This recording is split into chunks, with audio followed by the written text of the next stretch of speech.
Los Angeles, the playoff march is officially underway. You have to believe Denver or Seattle will win the AFC West outright. That leaves 3 teams, including the LA Raiders, in the chase for the 2 remaining playoff spots.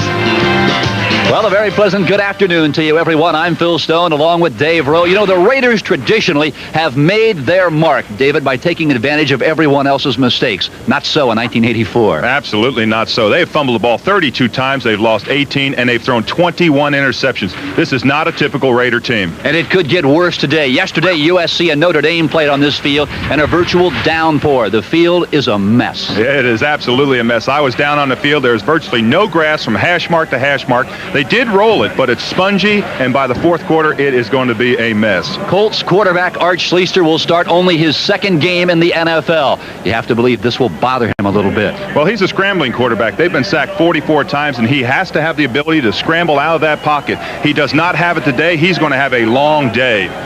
But you have to believe that both of these clubs, the Raiders and the Colts, will try and get it done, Dave. On the ground, Marcus Allen and Curtis Dickey. Well, they have lived and died by the run, but today, they usually call this time of the year the dash for the cash here with the Raiders. But this time, it's going to be not the run in the sun, it's going to be the dash in the mud. By the fourth quarter, we'll be lucky to tell whether they have numbers on or not. There you look at Frank Kush, the skipper of this Indianapolis Colts team. His record overall, 11-25 on the year, 4-8. The victories this year for Kush and company over the Oilers, the Bills, the Pittsburgh Steelers, and of course the New York Jets. But it has not been the year that Frank Kush would have liked.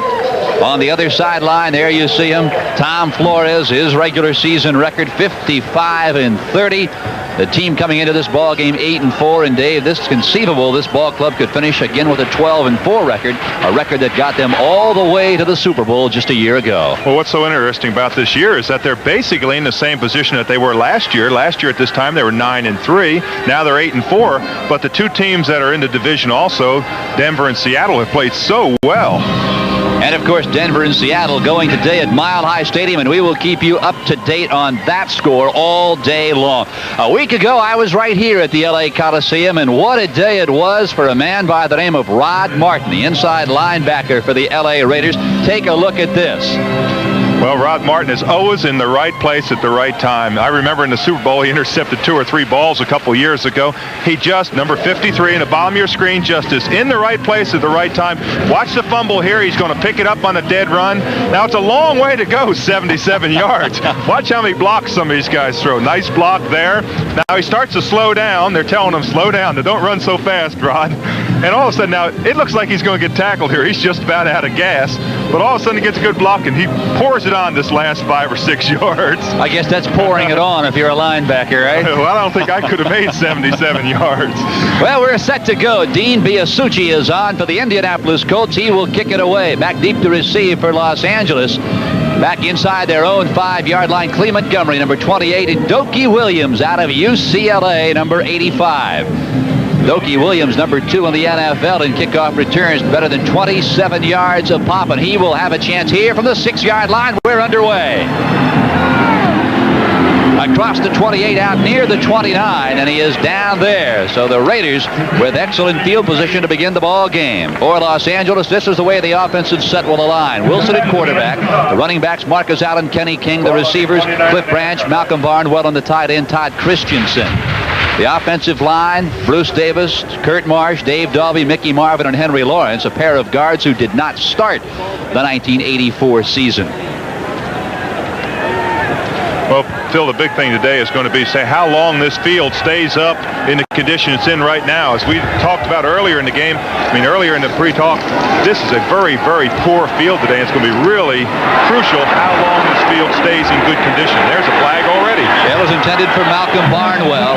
Barnwell did not practice until midway through this week. He's had a lacerated foot. Here's the defensive alignment for the ball from the Indianapolis Colts. Donnell Thompson, Leo Wisniewski, and Blaze Winter. We'll be watching Winter, a very emotional rookie. The linebackers, Cooks, Odoms, Krause, and Vernon Maxwell. And take a look at the defensive secondary, and believe me, Wilson and company will challenge those rookies all day long. Preston Davis, Eugene Daniel, Mark Kofensis, and Nesby Glasgow, the free safety. It is first down. Pass interference against Indianapolis. From the 34-yard line, Wilson all the time in the world. That's Marcus Allen. sure can make you miss in a hurry. Marcus Allen, great acceleration. The thing that makes him so great and is very vivid was in that Super Bowl run when he changed direction. Now watch this pass out of the backfield. Wilson's got a lot of time. He just dumps it over here to 32. Now watch this little move right here. He makes it right there. Now he just about stops on a dime. He can change direction with the best of them. Marcus Allen, 5th in the AFC in receiving. And one of his teammates, wearing number 46, Todd Christensen, 3rd in the conference. The thing that's been so interesting about the Raiders that I've seen, the real tendency is that they have not gone downfield for the long bomb. Their passes are in the 15, 16-yard range, I should say, rather than the long throws that they've lived and died with. The days of Darryl LaMonica, the Mad Bomber, Kenny Stabler, now Mark Wilson, and, of course, Jim Plunkett. But they're not going downfield like that anymore. The longest pass last week was only 16 yards, and that counted the run. There you look at Marcus's numbers this year, just rushing the football, 10 touchdowns, add another 4 through the airways, 14 TDs for Allen. The team record is 16. Held by Art Powell and Pete Banaszak. Powell all the way back to 1963. On 1st and 10 from the 45. There's the pitch, student body left for Allen. To the midfield, striping down there, a flag thrown at the 40-yard line. Well, that's a bad flag for the Raiders because it's going to be holding on Kenny King, number 33. When he came out to make his initial block, it looked as if he almost tackled the defensive back that came up to force the play. Referee for today's game, Gordon McCarter. He will march it off. He's the one in the black hat. He's going to tell us exactly what happened here in a second. Holding, number 87, offense, repeat first down. Yeah, they got your old teammate. Oh, the ghost, Dave Casper. I thought you couldn't see ghosts.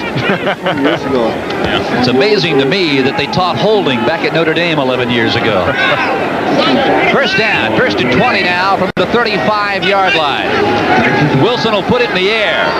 All the time in the world. Barnwell has it and he is hit instantly. Preston Davis, the rookie out of Baylor. Boy, this is a crucial catch. Watch Barnwell. We watch the tail end of this. Just as that ball gets hit to his hands, he gets hit. This is what it takes to really play in this game. You'll see him in the bottom of your screen. Now watch the collision. Just as he gets... It's amazing he held on to that ball. A gain of 7 yards on the play. It will be 2nd down and 13 now from the 42-yard line. Barnwell splits wide to the right. Cliff Branch goes wide to the left at the top of your screen. Christensen near the first down, but he'll be stopped short. Cliff Odom, 4th year out of Texas, Arlington on the tackle. A gain of 12. It'll be 3rd down and 1. You'll see Christensen coming from the left part of your screen on a crossing pattern. He's one-on-one with Cliff Odom. The speed of Christensen, of course, we know he has 60 catches now. Unbelievable career he's had here after being a cast-off. It's hard to believe they reclaimed him here. Now you see Christensen trail Ozzie Newsome with only 5 catches for the lead in the AFC coming into this ball game. Hawkins has the first down to the Indianapolis 44-yard line where Barry Krause puts a stop to it. Oh, Dave, what a year Barry Krause is having. Oh, he's having an outstanding year. I was really amazed at the number of tackles that Barry Krause has been in on. He's been on 126 tackles. Unbelievable. There's that graphic we spoke of just a moment ago. Well, with that catch, of course, it brought him up to 60. And look who's ahead of him, John Stallworth. Stallworth, of course, had 3 touchdowns earlier today, and the Steelers romp over the San Diego Chargers. That's some pretty tall company to be in. I saw Mark Duper in that group, too. That's some pretty tall company. A first down at the 44. Play action. Wilson wants to go for the flag. Looking for Dokie Williams. Williams had 5 catches last week against the Kansas City Chiefs, 1 for a touchdown. And Wilson simply overthrew him as he was running man for man with Eugene Daniel and Nesby Glasgow. There you see a surprise. The Rams by 1 over Tampa Bay. That was a real defensive struggle, 34-33. How about that one there? Cincinnati really coming on strong the last part of the season, 35-14 over Atlanta. And look at Cleveland. Yeah, they put one on the Oilers, 27-10. Now for the Browns, only their 4th victory of the year. Houston now drops to 2-11. 2nd down and 10. Kenny King, Marcus out on the setbacks. And Wilson will go down. Johnny Cooks and Cliff Odom left the charge. It's real easy to see who made it. You see everybody slapping number 98's hands, Johnny Cooks. I was just about to say that the Colts are not getting a lot of pressure on Wilson, but this time they came with the schoolhouse. You see Krause in there. There's Johnny Cooks, number 98, breaking through. You can see 93, Odom. They brought the whole schoolyard up there to make that pressure and tackle. Now for Johnny Cooks, 5.5 sacks now on the year. They have Indianapolis over the last 2 games. There you look at it, a dozen sacks. They had 6 last week in the thrashing they took from Tony Eason and the New England Patriots.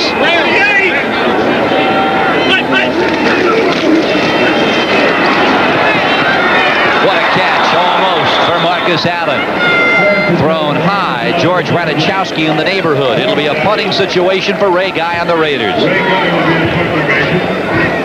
On this pass, Allen almost decides to run before he has the ball. You can see the ball is well thrown. It's a catchable ball, a little bit high, but he's looking it down quickly, and you can watch the disappointment on his face and his hands there. Why do they always slap their hands when they miss the ball? Ray Guy is on, 12-year veteran out of Florida State.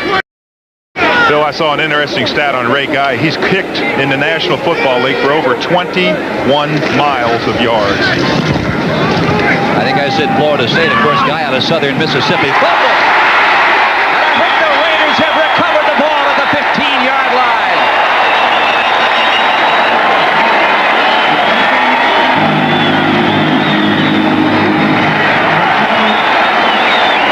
What a heads-up play by the Raiders. You can see the catch there. It's just bobbled. Now look how fast the coverage comes in there. He barely has time to even reach down. Now here comes the coverage, a dive for it. You just sell all out in that situation. What a great, great coverage. James Davis on the recovery, and the Raiders, who have been victimized by turnovers all year long, take advantage of one here. Boy, don't you know that hurts Frank Kush, because his team is a young team, and they just cannot have turnovers like that and stay competitive in a game against a team like the Raiders, the world champion Raiders. That's Allen. Big hole left side, and he runs down near the 11-yard line. He is spilled there by Blaze Winter and Barry Krause. I will say this, Phil, in the times that I've seen the Colts play this year, they have never quit. I watched a game against Pittsburgh when they just battled and finally came back and won, and I would be very surprised to see this team quit. They're a team that really epitomizes the attitude of their coach, and that's an all-out effort all the time. They just never quit on defense. Well, they have yet to see the football in this ball game. The Raiders took the kickoff, and they have owned it ever since. Again, Allen, right side. But this time the Colts stuff it up at the 7-yard line. Donnell Thompson, 4th year out of North Carolina, drops him.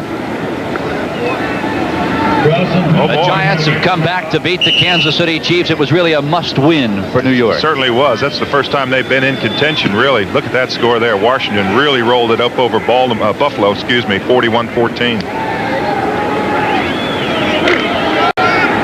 Here at the Coliseum in Los Angeles, 3rd down and 2 from the 8-yard line. No score, 10 minutes, 8 seconds to play, first quarter. Mark Wilson, the quarterback. All the time in the world. Touchdown, Los Angeles. Ted Christensen.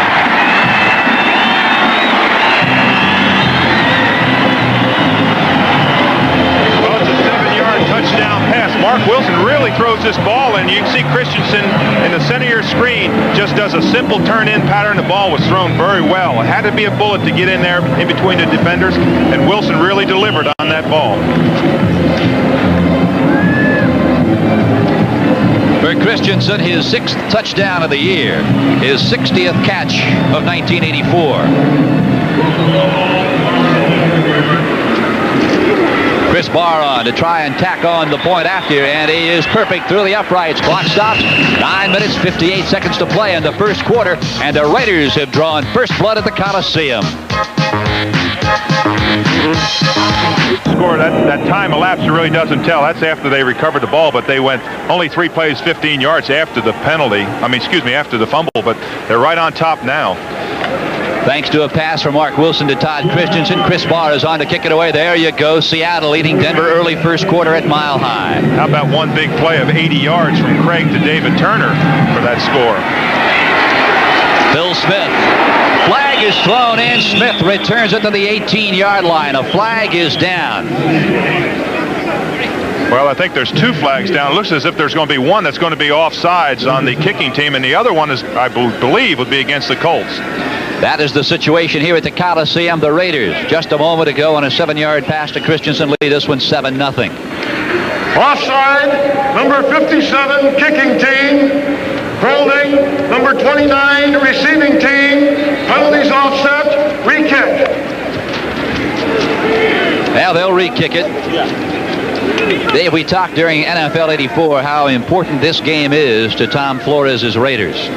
Oh boy, this is really where the nitty-gritty meets the road. They have got to win their last 4. They really control their own destiny. If they do win the last 4, then they don't have to worry about anyone else helping them out. But they've got a tough schedule. They've got to play Miami. I think they've got to play Detroit, and of course Pittsburgh. And going into Pittsburgh, or excuse me, here at Pittsburgh would like nothing more than to beat the Raiders. And of course the Dolphins and the Lions games are on the road next Sunday and the following Monday on December 10th. There you look at Frank Kush. He certainly had high hopes for his Colts here in 1984, but early on his offensive line crumbled. Oh, he has lost more players on his offensive line. Baldwin got hurt. Hinton broke his leg. Wade Griffin was unable to come back. They've just been decimated with injuries.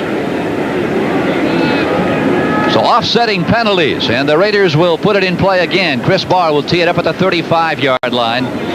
Phil, there's an interesting statistic on a kickoff like this. When a team is offside like this, and the kickoff team has just run 50 or 60 yards down, you want to take a lot of time to get them a breath of air. Usually a receiving team will return it much better the second time. Larry Anderson. It'll be Bill Smith a yard deep, and here he comes. And he won't get very far as the Raiders cover the kick well at the 15-yard line. Here comes the offensive unit of the Indianapolis Colts. And the clock stops with 2 minutes 42 seconds to play in the first period. And the Raiders, on a pass from Mark Wilson to Todd Christensen, lead it 7-0.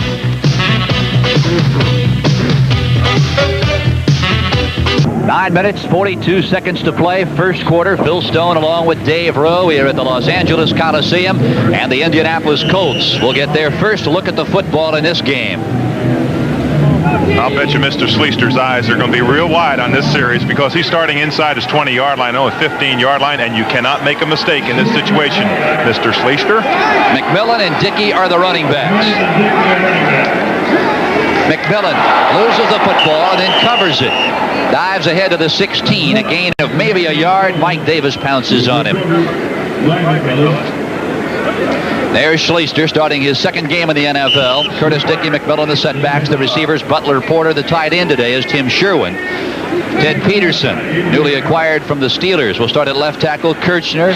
Donaldson, the rookie, is Ron Solt. The right tackle is Jim Mills. And the Raiders defensively, Long, Kinlaw, Alzado. There you look at the linebackers, and what a tremendous group of defensive backs for L.A. Hayes, Haynes, Davis, and McElroy. Second down and 9, Indianapolis. Again, sweep right. It is Dickey. Dives to the 20-yard line, and he took Mike Davis with him. Been an awful lot of speculation as to the health of Curtis Dickey. He's been complaining all year of a sore knee. I'm sure after the season they'll go and look at that knee very, very drastically. Well, there was talk early last week that they might go ahead and perform arthroscopic surgery. Well, it's either scope him or start him. Well, he had a good practice day on Wednesday, and I think they really ran him hard just to see how well his knee was, and he did run very well, so they decided not to scope him, and they're starting him. Third down and 5. At the 20. And this time it is Randy McMillan driving his way across the 22 near the 23. Reggie Kinlaw, who did not play last week, starting today, brought him to the turf. A punting situation on 4th down and 1. Now Denver is on the board. A field goal in the first period, now trailing the Hawks 7-3. going to be interesting to see. We've got a very strong wind here. It is swirling in the Coliseum, but it's going to be interesting to see how far Ron Stark kicks this ball. He really gets it up in the air, as is evidenced by that average, 44.6 yards. Now, Stark was a second-round draft choice back in 1982. He was the highest punter since Russell Erxleben went in 1979 to the New Orleans Saints. Greg Pruitt fields it at the 39. A 4-yard return out near the 43. And the Raiders with superb field position now with 7:29 to play in the first period. 7 minutes and 29 seconds to play here at the Coliseum in Los Angeles. The Raiders with the football at their own 43-yard line. St. Louis down Philadelphia 17-16, as you heard Bob Costas say on NFL 84. Ron Jaworski, a broken leg, he is out for the year. And Pittsburgh danced a number all over San Diego, 52-24. Fouts had to leave the game with a groin injury. All the time in the world, Wilson unloads to Marcus Allen. A flag is down. It will unquestionably be offensive holding. Johnny Cooks brought Allen down. Unquestionably holding? Where that flag was thrown, is there any other call? It was thrown right into an offensive lineman, just about into his face, so I thought it was holding too. Well, they just got Frank Hawkins there. Guess who it's against? Holding, number 27, offense. Repeat, first down. He told him, he said, Frank, you cannot reach out and grab like that. Let's see if we can see Frank Hawkins. He's to the left of your screen. Maybe we see him come in here, but he does grab.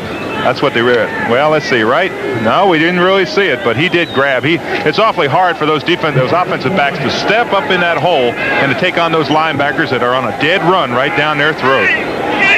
From the 33-yard line, it is now 1st and 20. That is Barnwell in motion. Play action. Wilson, an end-over-end pass intended for Barnwell. Good coverage by the rookie out of Baylor, Preston Davis. Speaking of Baylor, what a victory for Mr. Davis's alma mater yesterday. Oh, boy, they came through and beat Texas. That really threw that conference into who's going to go to the Orange Bowl. I mean, excuse me, the Cotton Bowl.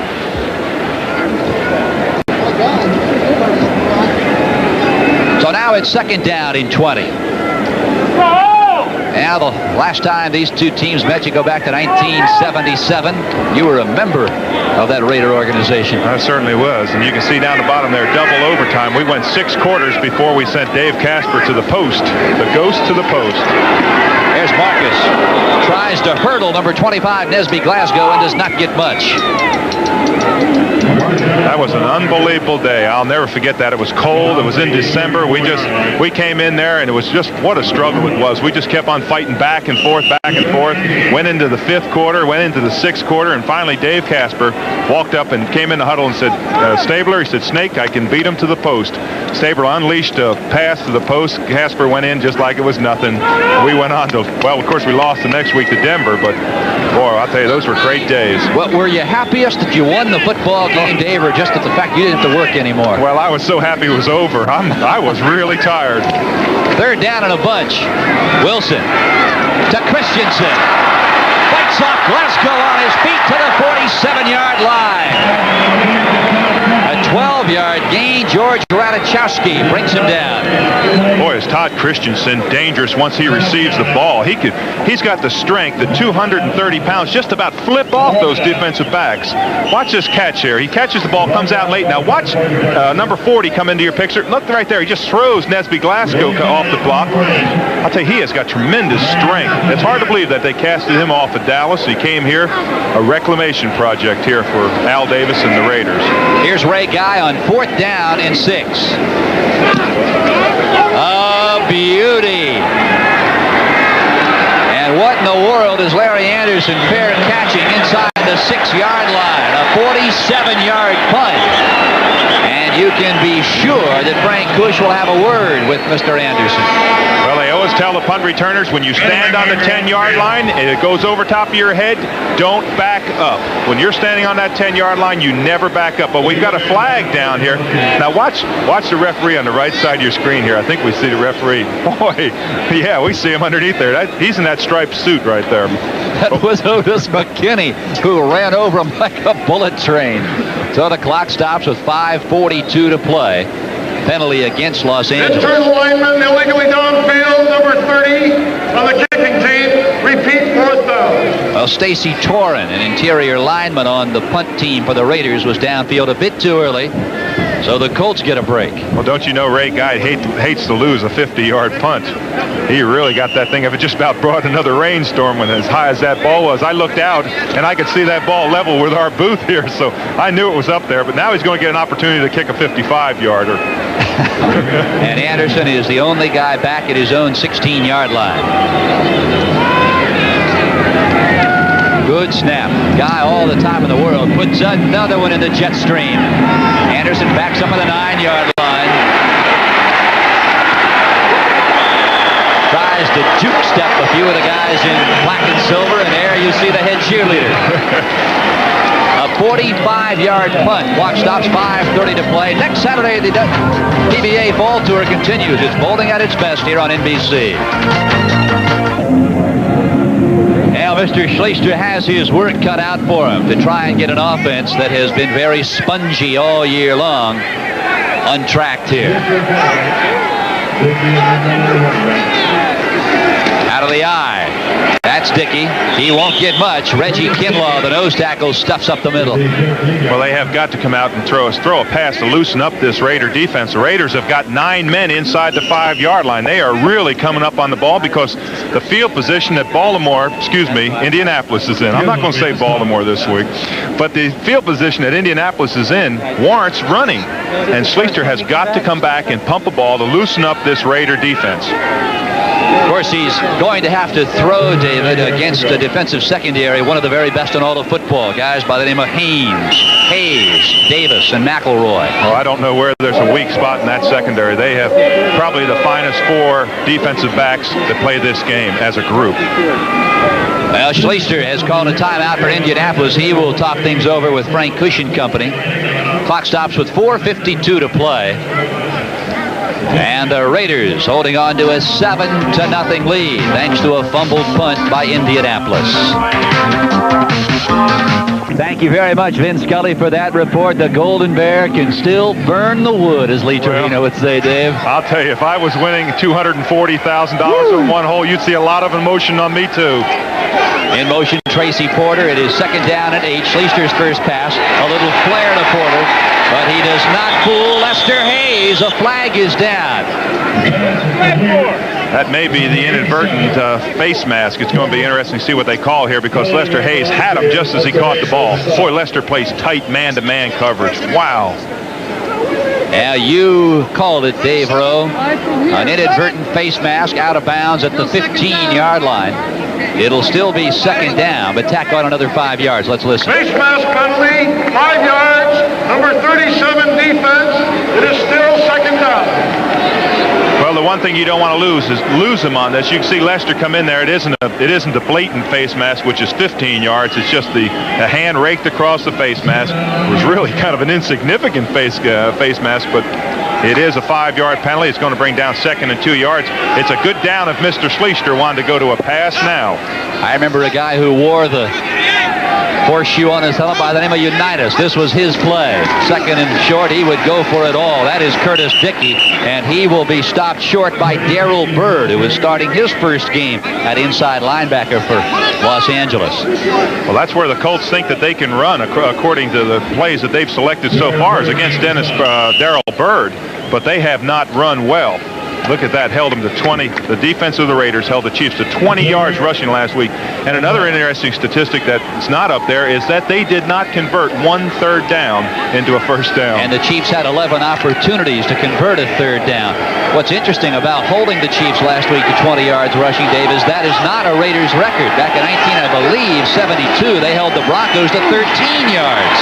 And there comes Randy McMillan, and again he runs into number 5-4, Darrell Byrd. Very close to a first down. The Raiders are saying he didn't get it. Oh, it's going to be Colts close. are saying he did, and Gordon McCarter agrees. It is a first down for the Colts, their first of the ball game. And we have 3:57 to play in the first quarter. Now that score at Mile High, Dave, still stands. The Hawks over Denver 7-3. Nothing at the Superdome in New Orleans. The 49ers out in front of Minnesota 7-3. The Axe picked the Vikings in that ball game. I watched that, and you know who he picked in this game, don't you? He said take the Colts and the points. Play action, Schleister. Porter's wide open, and Schleister overthrows him. Mike Davis was 2 steps behind Tracy Porter. Well, he certainly wanted to go long on this pass. He had a lot of time, but the long pass was double covered, and he had to come off. It was a good read by him because he didn't get the pass that he wanted to throw. He came off to number 83, Sherwin, and it was just wide thrown to him, but it was a good read by Art Schleister, and that's so important for him right now. You know, it's hard to believe where he was a year ago, Phil. That young man has come a long way, and I'll tell you, I don't think anybody's prouder of what he's done than most of these teammates on the Colts team, and of course the fans. Everybody's behind him 100%. Second down and 10 now from their own 23. Little cross buck. It is Dickey, and it does not fool Greg Townsend, second year out of TCU. I believe we're getting an indication that they can't run there. Now, they've gone there 6 or 7 times towards Howie Long. As you said, Greg Townsend, number 93. Brad Van Pelt is over there, and Darrell Bird. And I don't believe they've gotten over 1 or 2 yards of run there. I think I'd be picking a different spot. Last week, Howie Long had a season against the Chiefs. And Greg Townsend, when he did spell Mr. Long, also played exceptionally well. But, of course, overall, you look at the Raiders' defense, and that says it all right there. That's right. That's the ranking that counts. Second in this league.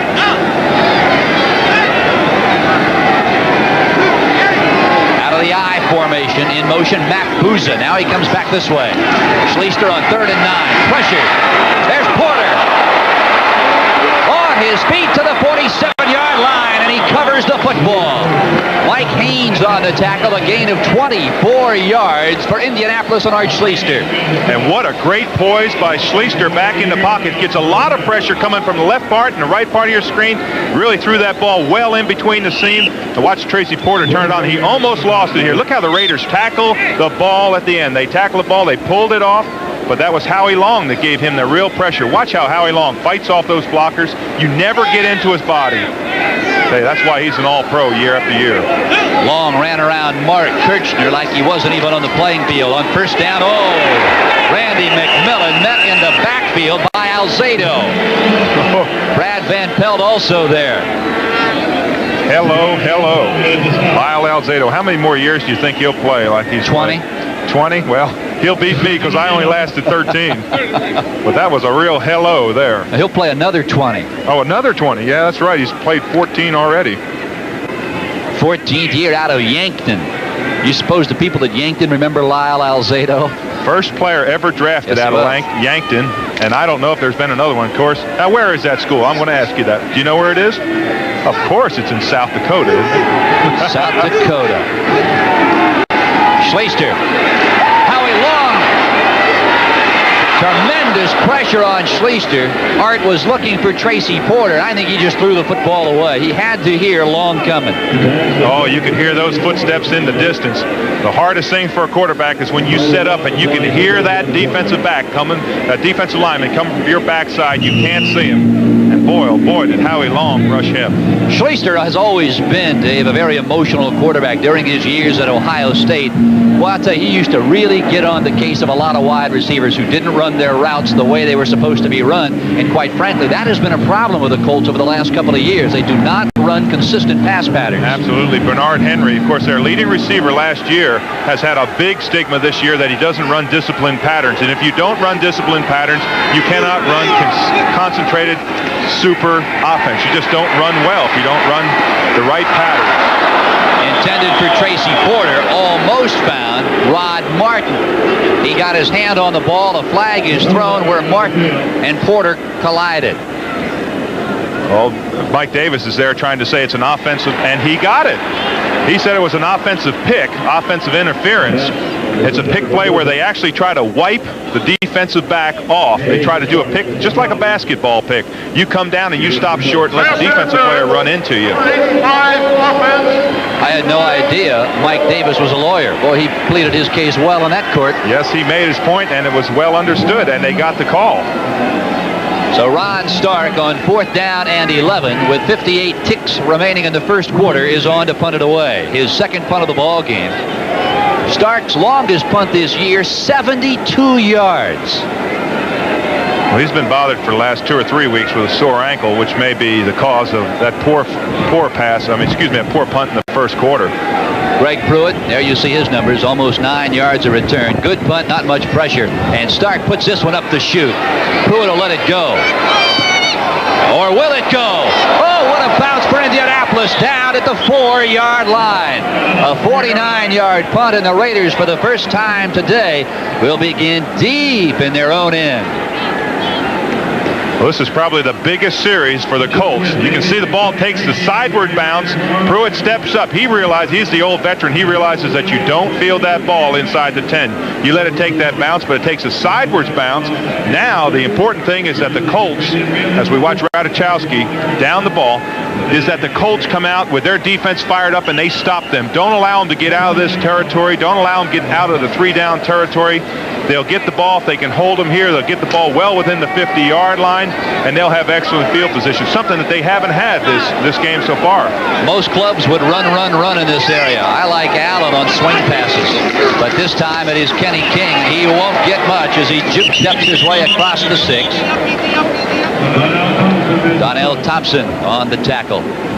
For the Colts defensive line, Thompson, Leo Wisniewski, and the rookie out of Syracuse, Blaze Winter, they have played exceptional football over the last couple of weeks. They certainly have, and they're all young. 3 years for Wisniewski, rookie for Winter, 4 years for Donnell Thompson. They've got the front 7 that they have with Cooks, Odom, Krause, and Maxwell are playing very well as a unit. They do need some strengthening. They need some experience in their secondary, but their front 7 have played very well. Marcus, he busted outside across the 12 to the 13. And he'll be shy of the first down, I believe, by about a half a yard. Nesby Glasgow ran him out. The interesting thing about Marcus Allen is that he runs under control. When he runs those plays, he's running at about 80% of his speed. Now watch this here. He's running at about 80% of his speed. Now look right there. You see that? Now all of a sudden he gets the defensive end to commit, and he pours it on around the corner. That is what makes him so great. He's always got that extra gear to kick it in when he needs it. And it was just enough for the first down, Dave, at the 14-yard line. Now they split Barnwell to the top of your screen. Dave Casper in tight on the right. Casper in motion. Marcus to the 18, maybe the 19. Cliff Odom drops him. Well, the Los Angeles area has a couple of outstanding running backs in this part of the country. Of course, Eric Dickerson with the Rams, Marcus Allen here with Los Angeles. We'll be welcome back to the Los Angeles Coliseum. I'm Phil Stone along with Dave Rowe. First quarter is behind us. The Raiders lead the Indianapolis Colts 7-0. Second down and 5 from the 19-yard line. Wilson 5 of 8, 47 yards and a touchdown. That's Marcus Allen through the right side. On his feet, a first down at the 27-yard line. Preston Davis, the rookie out of Baylor, coming up from his left corner position to drop Allen. Well, the statistics certainly must be in favor of the Raiders because they have just controlled the entire ball. Look at this. Well, they're not that much, but they have really controlled the ball. It seems as if they've had the ball the entire time with that opening drive where they got the ball back twice, but the time really doesn't show it. But they have dominated this first quarter, but they're only down. The Colts are only down 7-0, so it's still anybody's ball game right now. Out of the I formation. There's the pitch to Allen. Sweep left. Allen moves that ball to the outside hand. Oh, he does that so very, very well. He is out of bounds at the 33-yard line. Again, it is Davis. Well, the really great backs switch that ball over. They get it to the outside, and it's something that they can do so well. Now, that's how important this game is for Los Angeles. They would love to go to 9-4 today and position themselves for the dash for the cash, as Dave Rowe calls it. Well, the Raiders really know how to play football in this time of year. When it gets down to the end and they're going towards the playoffs, I think it's been indicative of their seasons the last few years. Of course, the year that we went to the Super Bowl, they just know how to play football when it's the time of the year like it is right now. Oh, what a catch by Barnwell. A first down at the 43-yard line. Barry Krause on the stop. Well, it just looks like Barnwell has glue on his hands. He just takes this ball, just snatches it out of the air. Watch it come into your picture. Look how outstretched he is. Just snapped that ball in there. He almost fumbled the ball and lost it, but Now watch Leo Wisniewski, number 69. He has got to get rid of Dave Dalby, number 50. They've got 3 guys on him. They're just pushing him around. Leo, it's going to be tough in there against those Raiders. Oh, Mickey Marvin, Dave Dalby, and Kurt Marsh did a number on him. Kenny King tries to go outside, finds nothing there, cuts it back inside, and a rookie out of Syracuse, Blaze Winter, tackles him. That is really the story, though, of a nose man. That nose tackle that plays right down over top of the center, he has to be just like a fire plug or a tree trunk. He's got to be buried in there. He cannot be blown off the ball, and most times he's going to get those double and those triple team blocks. But Leo, of course, that man there, Blaze Winter, have played very, very well. They really have been the spirit of this Colts defensive team. 2nd down and 8 from the 44-yard line. The split backs, Allen and King. Wilson will put it in the air. Unloads. Casper overthrows Dave at the 38-yard line. Preston Davis in the neighborhood. Nesby Glasgow had the best shot at possibly picking it off. I'll tell you, I was watching Malcolm Barnwell run back. I didn't see anybody with him. You want to see what speed is like? Look at Dokie Williams here. That's speed. I don't think I can fall that fast. Oh, what a game he had last week. You know, his senior year at UCLA, Williams only caught 8 passes. 4 of them were touchdowns. Not a bad average. 50% of your passes are for touchdowns. They kind of threw to him at the right time. 3rd down and 8. Wilson, no pressure. That's Dokie, and he cannot hold it. Eugene Daniel, the rookie out of LSU, was right in Dokie Williams' face. Whether he tipped it or not certain. Well, he's looking back into a bright sun, which may be of some consequence to him, but he just did not come down with this ball. He almost looked as if he was gliding under it. He had a lot of time. He just dropped the ball. He just dropped it. There's no other way to say it. Dokie, you just dropped that ball. Well, he had 5 catches a week ago. 16 on the year. Could not come down with number 17 there, and as a result, Ray Guy is on for his 3rd punt of the afternoon. Watch the follow-through that Ray Guy does. It's amazing how high he gets his leg, the extension that he gets when he kicks the ball. Ooh. And the end result, Anderson will let it sail into the end zone and out of the end zone. A 56-yard punt for that man. Over his 12-year career, Guy has averaged 43 yards a boot. That is absolutely astounding. Clock stops with 12:42 to play in the first half here at the Coliseum. It's the Raiders by a touchdown.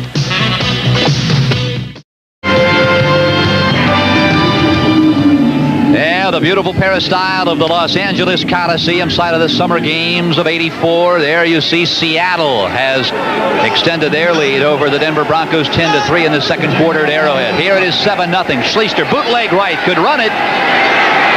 And he will run it. Out of bounds at the 28-yard line. A week ago, Schleister carried for over 50 yards. Phil, we talked about the field being a big factor. It has not been the factor that we assumed that it would be. Look at the time that Schleister has a short rollout. Now he just cannot pick it up. As you said, he had the opportunity to run, and he did run. Look at that average, 11 yards. 11 yards of pop. That's not bad. I'd run that every time. Got to put Peggle back in there. Herman in line, Schleister up in the I formation. On 2nd down and 2, 12:35 play, first half. Dickie McMillan, the setbacks. The give is to Dickie, and he will get absolutely nothing. Rod Martin on the tackle.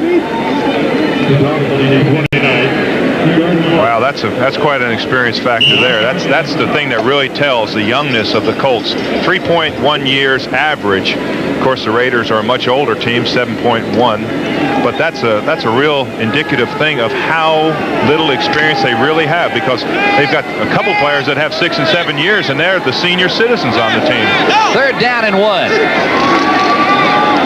That's McMillan, and he will be stopped short of the first down. Oh, what a play by the free safety, Van McElroy. The Raiders felt that they could tell which direction the Colts were running in their pregame. I talked with one of the Raiders, and they felt that they had a good key or a clue on the direction that the Colts would run by the lineup and shift of the backs. That's evidenced right there. They came up 3rd and 1. They tried to go wide. Van Elroy came up there, made the tackle. It's going to be a punting situation. if they don't know which way they're running, they sure are reacting very, very well today. That's the third punt for Ron Stark. It will come from the 29-yard line. There's Greg Pruitt at his own 30. Not a good punt. Fair catch by Greg Pruitt. A penalty flag is down on the far side of the field at the 29-yard line. A 33-yard punt for Stark. Now, if you're a Colt fan, you're hoping that's an offside encroachment call. And if you're a Raider fan, you're hoping that it's somebody downfield. But we'll soon find out. They have a little huddle there. And it is against Indianapolis. It's the ineligible man downfield. They're going to decline this. They absolutely should decline it. Number 57, kicking team illegally downfield. Penalty declined. 1st and 10. And it is against Mike Humiston, special teamer downfield a bit quickly. And as Dave said, the Raiders will decline and take the ball at their own 38-yard line. The clock stops with 11:11 to play in the second quarter, and Los Angeles holding on to a 7-0 lead over Indianapolis. Now, what a job our NBC crew did during the wee hours early this morning. Frank Phillips, NBC technical manager, and the crew worked virtually all night long to get set up for this ball game, because yesterday it was USC and Notre Dame here. Mark Wilson across the middle. That is Barnwell at the 45, and he carries it to the 39 of Indianapolis. 24 yards, a first down for the Raiders. Well, the crossing patterns will kill you every time. Wilson makes a great fake into the line here and really holds the defensive line in the secondary. And of course, you can see Barnwell coming across. Just a simple crossing pattern that gets you into the flow. You're able to get across. There's no one can cover you man-to-man. That's the way to attack a man-to-man defensive game plan. Now, there you see the San Francisco 49ers going after win number 12. And they are on their way at the Superdome in New Orleans. Here in Los Angeles, 7-0 Raiders. First down, Los Angeles at the Indianapolis 38. Quick hitter, Frank Hawkins with a whole bunch of room to the 29-yard, and he is turned around there. The fences is there. Barry Krause is on hand, and so is George Radichowski.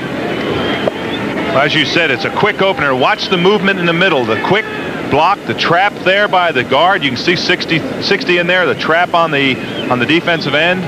It's a quick hitter. That will hurt you more than the longer developing plays. Those quick ones that just hit the line right away. They just get right into you, and boy, I'll tell you, they're in the secondary before you can even turn around. That's the plays that always bothered me the worst. I don't mind the long developing plays, but those quick pops. 10 minutes to play, first half, Coliseum. Raiders marching at the 29. There's Hawkins again. He is at the 23-yard line, and Blaze Winter brings him to the turf. First down, Los Angeles. Bill, every running attack has what they call the point of attack, the place that you're running at, like the 5 hole, for example. Each hole in the line is numbered. When you make that cut and you're able to cut back against that grain, when the hole is stopped where your primary run is going to be, and you're able to make that cut back against the grain, and you don't have that backside pursuit, those linemen coming in there, that's where the holes really develop. That's where you break off the great big long runs. Play action. Good block by Marcus Allen. Wilson rolling left. Has to unload in a hurry. Christensen has the football at the 14-yard line, and it should be another first down. What a splendid job Marcus Allen did, allowing Wilson time to roll left. This is something that Mark Wilson is not used to doing. Watch the block well, you don't really see it, but watch Mark Wilson here. He's not used to running. He's not a scrambling quarterback, but he really throws that ball well on the run. Christensen, when he saw he was in trouble, just came back into the center of the field, kind of put up his arms to make a big target, come down with the ball. That was quite a statistic. 92 receptions last year. Yeah, and he had 59 coming into today's game. This afternoon, he is 4 catches for 41 yards. Now from the I formation, Casper is in motion. They'll go the other way. Allen to the 10, to the 7, and down there. Cliff Odom, the inside linebacker on the left side, the only man between Allen and the goal line. It looks to me as if the Colts have decided that they're going to guess what's going to happen. They're shooting linebackers through, and they're not guessing correctly. You can see the holes that are developing.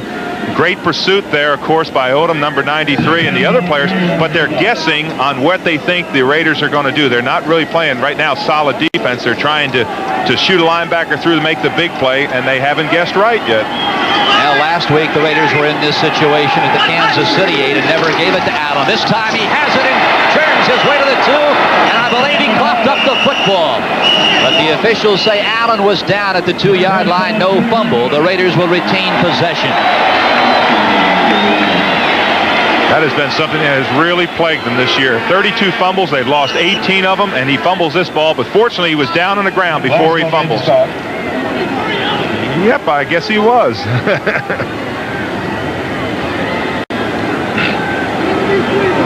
First and goal, inside the 1-yard line.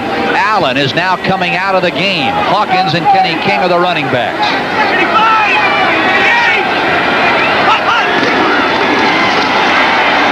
They do not punch it in. Hawkins stopped short. Allen shaken up, talking to Flores on the near sideline. He's all right, and here comes Allen back onto the field. Well, this is Mr. Airborne, number 32, up and over. He's done it so many times in college, Heisman Trophy. I think half the time he spent in the air. Tremendous leaping ability. When he gets to the line of scrimmage and there's a pile, he's got the great ability to leap over top of the pile. Probably sometimes gets 4 and 5 feet over top of the pile down on the ground. Very rarely is he stopped on a play like this, if in fact he does get the ball. Well, everybody in white knows who's coming. Question is, can they? Oh, it's that beautiful.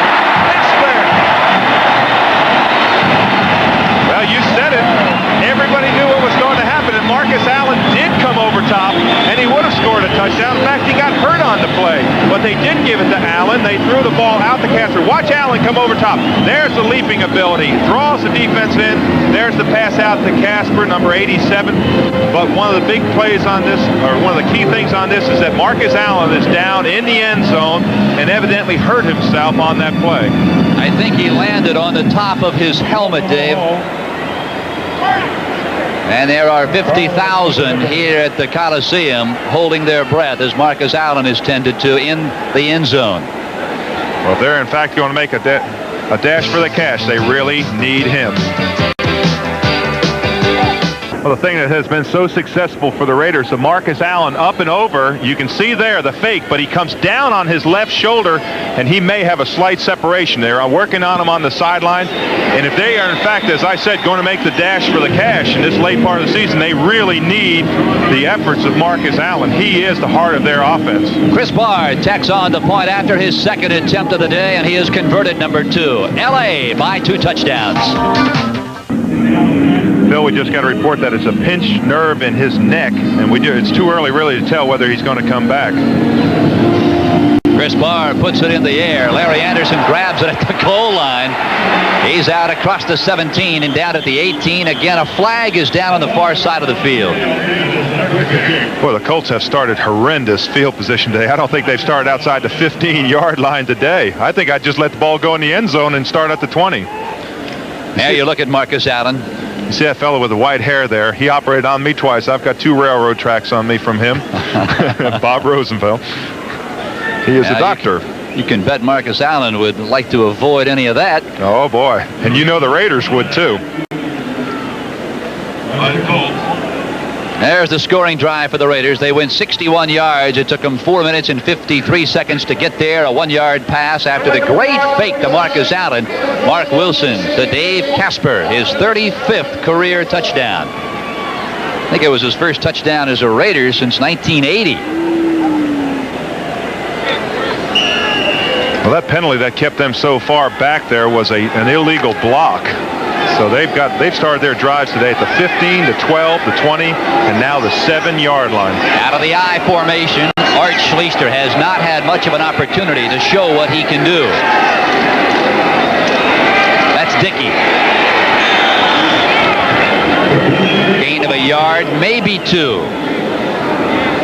Well, Mile High Stadium, the Broncos, their first touchdown of the day. They had to get into the second quarter to get it, and they have tied the Seahawks 10-all. Yeah, old John Elway came back with a 19-yard touchdown pass to Butch Johnson. What a game Elway had a week ago, Dave. That's right, 5 big passes. Whoa. Second down now and 8 for Indianapolis. The give, quick hitter right up the middle. It is Randy McMillan, and Brad Van Pelt will let him get no place. He'll be lucky to gain a yard. It'll be third down and 7. This offensive line of the Colts has been so much maligned. We talked about the severity of the injuries. Of course, the Hinton, Baldishweiler, Wade Griffin didn't come back. We've talked a lot about them, but they really have not blocked at the point of attack. They have not been able to blow the Raiders off, drive them back, and get that yardage. They've been stopped on the line. I bet they have an average couple yards a run on first down, and it's tough when you come out second down and 8, 9. Leister, sideline pattern. Intended for Bernard Henry, and nothing there. So Ron Stark will be called upon. Well, even though he didn't complete that pass, it still opens up the Raiders' defense. It puts them back. They realize that he will throw the ball long, but he threw it on the wrong side. Of course, I don't think there is a good side against the Raiders with of course, Lester Hayes on one side and Haynes on the other side. I don't believe there is a good side to throw into that secondary. What the Raiders' defensive unit has accomplished, Dave, is just about guaranteed their offense another shot at scoring. Greg Pruitt back at his own 46-yard line. Los Angeles should get the ball with excellent field position. Stark from 5 yards deep. Beauty. Oh, does he sail it? Fair catch. And Pruitt will let it go. Stark, whose longest punt coming into this ball game was 72 yards, sends this one 63 yards downfield. Stops the clock with 4:35 to play in the first half. Los Angeles on top of Indianapolis 14-0. And at this moment anyhow, Marcus Allen will sit this series out. Greg Pruitt is in replacing Allen. Kenny King, the other running back. Play action, Wilson. That's Christensen, his 5th catch of the day. And it moves the ball out near the 34-yard line. Right.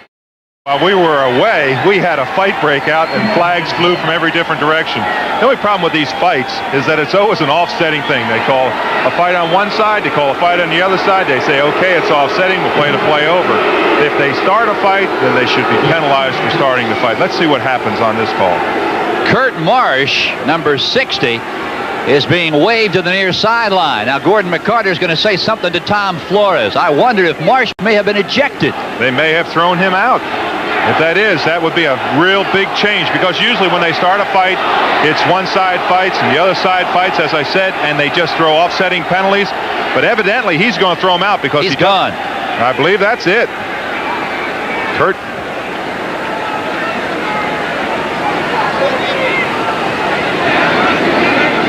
Now the Raiders are already shallow in offensive guards, Dave. They started the year with Hanna and Don Mosbar. They both went out injured. Kurt Marsh and Mickey Marvin moved into the guard positions, and now Marsh is gone in ejection with 4:20 to go in the first half.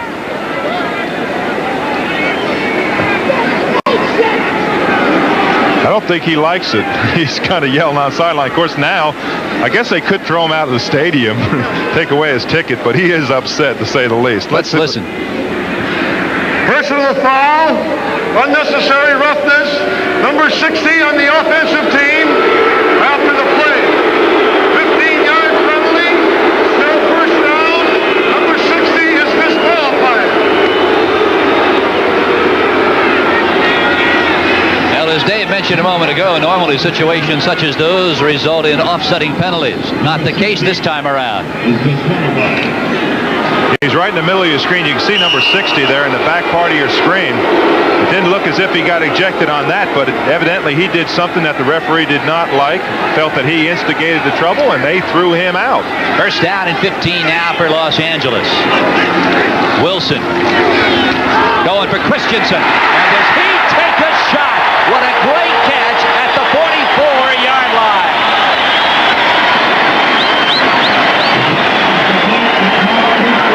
You call that he did take a shot. A pass pattern cross. It's what they call a post pattern. Run to the center of the field. Wilson lays it up, but watch the cornerback come into the picture. Number 29. That's Mark Kafensis, the safety. He really took a shot, took a tremendous effort to hold on. That's why he's such a great wide receiver. When he catches that ball, he's got an instinct to hold on to that ball. That's what separates the bad ones from the good ones, or the good ones from the great ones. Pruitt caught in the backfield.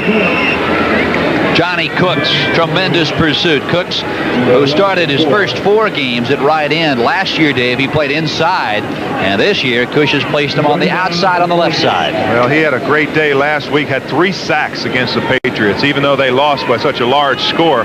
But this young Colt team, they've got some great players on that team. I mean, they really do. They've got the spirit to win. They're just going to take 2 or 3 years to really develop. And I just hope that the fans that follow them will just give them enough time to develop, because they are going to be a team of the future. Second down and 14 now. Wilson will go down for the second time in this ball game. Johnny Cooks all over Mark Wilson. For Wilson, that is the 25th time, Dave, he has been down on his back. What a great call by Frank Cush and his people. They really sold out. They went man-to-man coverage on the wide receivers, which is hard to do, and they sent everybody in the schoolyard. Johnny Cooks, Oldham, Barry Krause, Vernon Maxwell, they all came. They realized they have got to get pressure on Mark Wilson. They have got to upset him. There's number 98. What a specimen, Johnny Cooks. 4.5 sacks. He's increased that today. He's having a good year. 2 minutes, 39 seconds to go. Wilson play action, rolls right. There's Cooks again, and down goes Wilson again. Well, he's certainly not hurting himself today. You know, the interesting thing about that, did you see the speed that he accelerated out there? I mean, he's a physical specimen, 6'4", 250 pounds, and his acceleration caught Wilson from behind. He's not supposed to run that fast. Johnny Cooks made a living doing just that at Mississippi State. 3 sacks today. Cooks has 2. He's taking a little breather. He's going to squat down. He said, boy, I'm tired. That was a tough run. But the acceleration that he has, outstanding acceleration. Now this drive began out at the 34-yard line for the Raiders, and now they are back at their own 27. 4th down. Larry Anderson back at his own 29, awaiting Ray Guy's punt. And it's a good one. Should be a return for Anderson. He can run free from the 34. But great pursuit by the special teams of Los Angeles. A 39-yard punt, a 6-yard return, and a flag is down way back at the 32-yard line. That stops the clock with 2:22 to play in the first half. Don't forget, stay with us at halftime. We'll be taking you to NFL 84 scores and highlights from around the league. What a crucial penalty. If, in fact, this is a defensive penalty, this could give them a first down, and they had 4th down and 27 or 28 yards to go. It's really going to be quite a call here, because if it's against the Colts, it is going to hurt. And it is against the men in blue and white. And also coming up at halftime, Dave Rowe will have a chat with one of his old teammates, a guy they call the Twos. He's going to be up in our broadcast booth. We always called it Tuesday. Holding, number 48, receiving team, during the kick, 10-yard penalty, 1st and 10. That's an interesting call. That was what they call a post-kick penalty. In other words, the penalty happened after he kicked the ball. See if we see the holding call. I don't know exactly, right? Maybe it's number 48 there who's holding. Yes, he's holding. See, pulling him down there. He's not letting him off the line. You'll see that referee should see him throw down his hand, throw down his flag. But anyway, it was a post-possession kick, so the penalty does not go against him as bad as it could have. 2:22 to play, first half. We'll be right back. 2:22 to play in the first half. Bill Stone along with Dave Rowe. It is first down for Indianapolis. First down has not been a good down for Indianapolis. They've only averaged 1.5 yards on first down on 6 running plays. They have got to loosen this Raider team up. If they want to be competitive today, they have got to get out there and throw the ball, loosen them up, and get the running game going. Schleister at quarterback, and this is the first pass on first down for the Colts today, and he will not unload it here. Dives ahead to the 25, Howie Long, who ate up the Chiefs last Sunday, doing a fine job on Mr. Schleister here with 2:08 to play in the first half. The Raiders are going to call timeouts. They're going to call timeout because they think if they can hold them here that they'll get the ball back in good field position. They call a timeout with 2 minutes and 8 seconds left. The 2-minute clock will call another timeout. So they, in fact, will have 2 timeouts. Watch Schleister step up in this pocket here. He's getting a lot of pressure from the outside. But the good thing is that the Raiders, for the Raiders that is, they react very well. They get the pressure, force him up into the pocket. They react back into the pocket. The 2 defensive linemen and 2 tackles come back inside and close off that run. Had he been able to get by those, he might have been able to run 10, 12, 15 yards. Dave, we have talked all during the first half about Indianapolis's ineffectiveness running the football. If you are going up against a defense a la the Los Angeles Raiders, how do you go about trying to penetrate this defense? They've got the tremendous defensive backs. Well, they need a play that will fool the Raiders. They need a reverse. They need some type of a run pass. They need something that will loosen them up. Right now, the Raiders are playing their game, and the Indianapolis Colts are playing right into their hands. They're trying to run at the strength of the Raider defense. They're trying to run at the front 7, and they're not getting anything. 1.5 yards is terrible. They have got to do better than that on first down. And Art Schleister must do better than 2 of 6 for 25 yards, and we've almost got 30 minutes of football in the books. 3 wide receivers now for the Colts, yet they're going to run the football, and it is Curtis Dickey across the 27 near the 28. Clock continues to run. We are at the 2-minute warning, so the clock stops. It'll be 3rd down and 5 for the Colts when we return. The Raiders lead it by 2 touchdowns. The preceding announcement was furnished by the National Football League. Frank Cush looking over his play chart, trying to figure out, well, we've tried 9/10 of these things on this chart. Nothing has worked. Well, Flores he doesn't have his hit chart because everything they've done has worked today. 3rd down. They're calling it 6 at the 28. Schleister, his 7th pass of the day. Unloads. A great variation. Schleister in trouble all the way. Matt Booza had absolutely no place to go. He came back and made the catch. Clock continues to run. What a great adjustment by Schleister, and a lot of pressure. Now watch this pass against the body, throws it in there. Now they're trying to get the hurry-up offense to see if they can get down and get a score. Pressure. Schleister, the arm was going forward. A good call by referee Gordon McCarter. Lyle Alzado about tore Art Schleister in half that time. He came around the backside.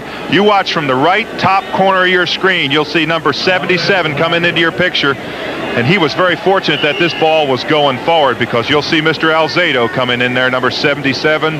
Boom. That hurts. Now that's a questionable call. Did you think his arm was going forward? I thought so initially on the replay, and not so certain. I was not so certain either. 2nd down and 10 now from the 41. 1:27 to play in the first half. Schleister inside handoff. That is Curtis Dickey. Our Raiders just stuff it up. Greg Townsend. I tell you, they don't lose much when Howie Long checks out. No, they certainly don't. They've got the backups to replace him. We're going to have a timeout here. The Raiders again are going to call timeout, see if they can hold. It's going to be 4th down and about 10 yards to go. So they're going to stop the clock to see if they can get the ball back, possibly for one more possession to get that field position and bring that ball back down and get another score.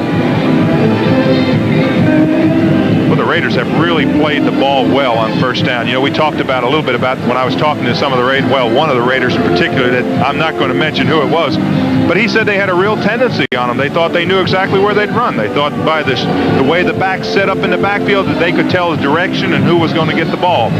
And if they haven't, in fact, if that is not true, they have really reacted well to the ball. They haven't broken one run over 3 or 4 yards today.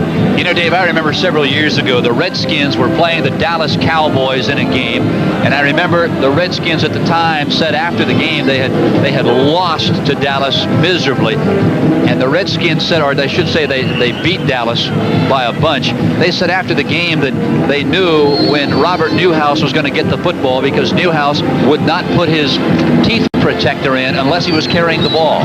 Those things are really important. Oh, look at that guy on the screen. Do you know who that is? Hello, John. How you doing, buddy? Good Lord, I'll tell you, he looked just as big as what he was when I was here. We'll be talking to the twos at halftime. Schleister under pressure. And finally goes down as the Raiders just don't know how to quit. Greg Townsend, tremendous pressure. Davis finishes him off. You talk about pressure. This is the life of a quarterback. He almost got a face mask there. That could have been a call. But look at the pressure. 3, 4 guys. Here comes another Raider. 5. You'll see the Raiders coming back into the screen. Boy, they are really putting the pressure. They are really rattling them. 58 seconds to play. There you see the time. First half. Stay tuned. NFL 84 at halftime. Scores and updates. And we will chat with John Matuzak. You couldn't believe how dark he got in the booth here when he stood up in front of the lights. I remember many of those days. It was Tuesday in Oakland. What a great football player. Now the Raiders scored in the first quarter following a fumbled punt by Larry Anderson. 3 plays later, they took it in from 15 yards out. 7-yard pass. Wilson to Christensen. And in the second quarter, Wilson again, another touchdown pass, and that is where we stand. Phil, I think if the Colts can get into the locker room and regroup, they realize what they have to do. They have got to come out and drive the ball. They cannot keep on putting all the pressure that they're putting currently on their defense. They have got to regroup in at halftime, and they have got to come out and drive the football. They've got to control the tempo of this game. They're fortunate just to be down 14 points. It's not something that they cannot make up, but they're going to come after this punt, too, and they're going to put a lot of pressure on Mr. Stark. Good snap. Stark end over end. And it takes an Indianapolis bounce and will roll dead inside the 17-yard line down near the 16. A 46-yard punt, and Ron Stark knew a bunch of black and silver jerseys were coming. He certainly did. Watch the footing that he loses on the last, but boy, he has some pressure in front of him. 3 or 4 Raiders are in there. You can see him coming into your picture, and now he just loses his footing in the wet dirt, but boy, he was fortunate to get that one off. I hope he didn't hurt that ankle. He looks as if he's limping on the sideline. He probably hurt that same ankle that he's had a lot of problems with the last 3 or 4 weeks. So 47 seconds to play. Dokie Williams, who had come on, is now coming out. Dave Casper is checking back in. Throughout the majority of this game, Dave, the Raiders have gone with the double tight end formation.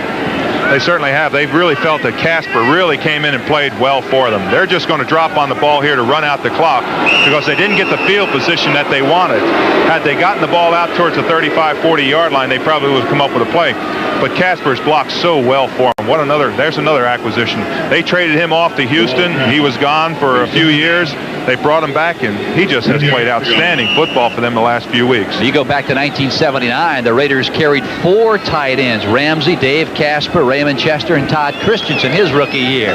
So that's going to do it. As the clock winds down, there you see the time remaining. Neither the Colts nor the Raiders will call a timeout. Well, they're going to the locker room happy in Raiderville, that's for sure. And the Colts are not out of this. They're a young team, and they have to realize it. I know they're dejected right now, but they have to realize that they can come back and score 14 points. They just have had no offense, and they put tremendous pressure on their defense. Well, they've been out first down, Dave. The Raiders with 13, the Colts with 3. If you want to talk about total offense, the Raiders have amassed 173 yards.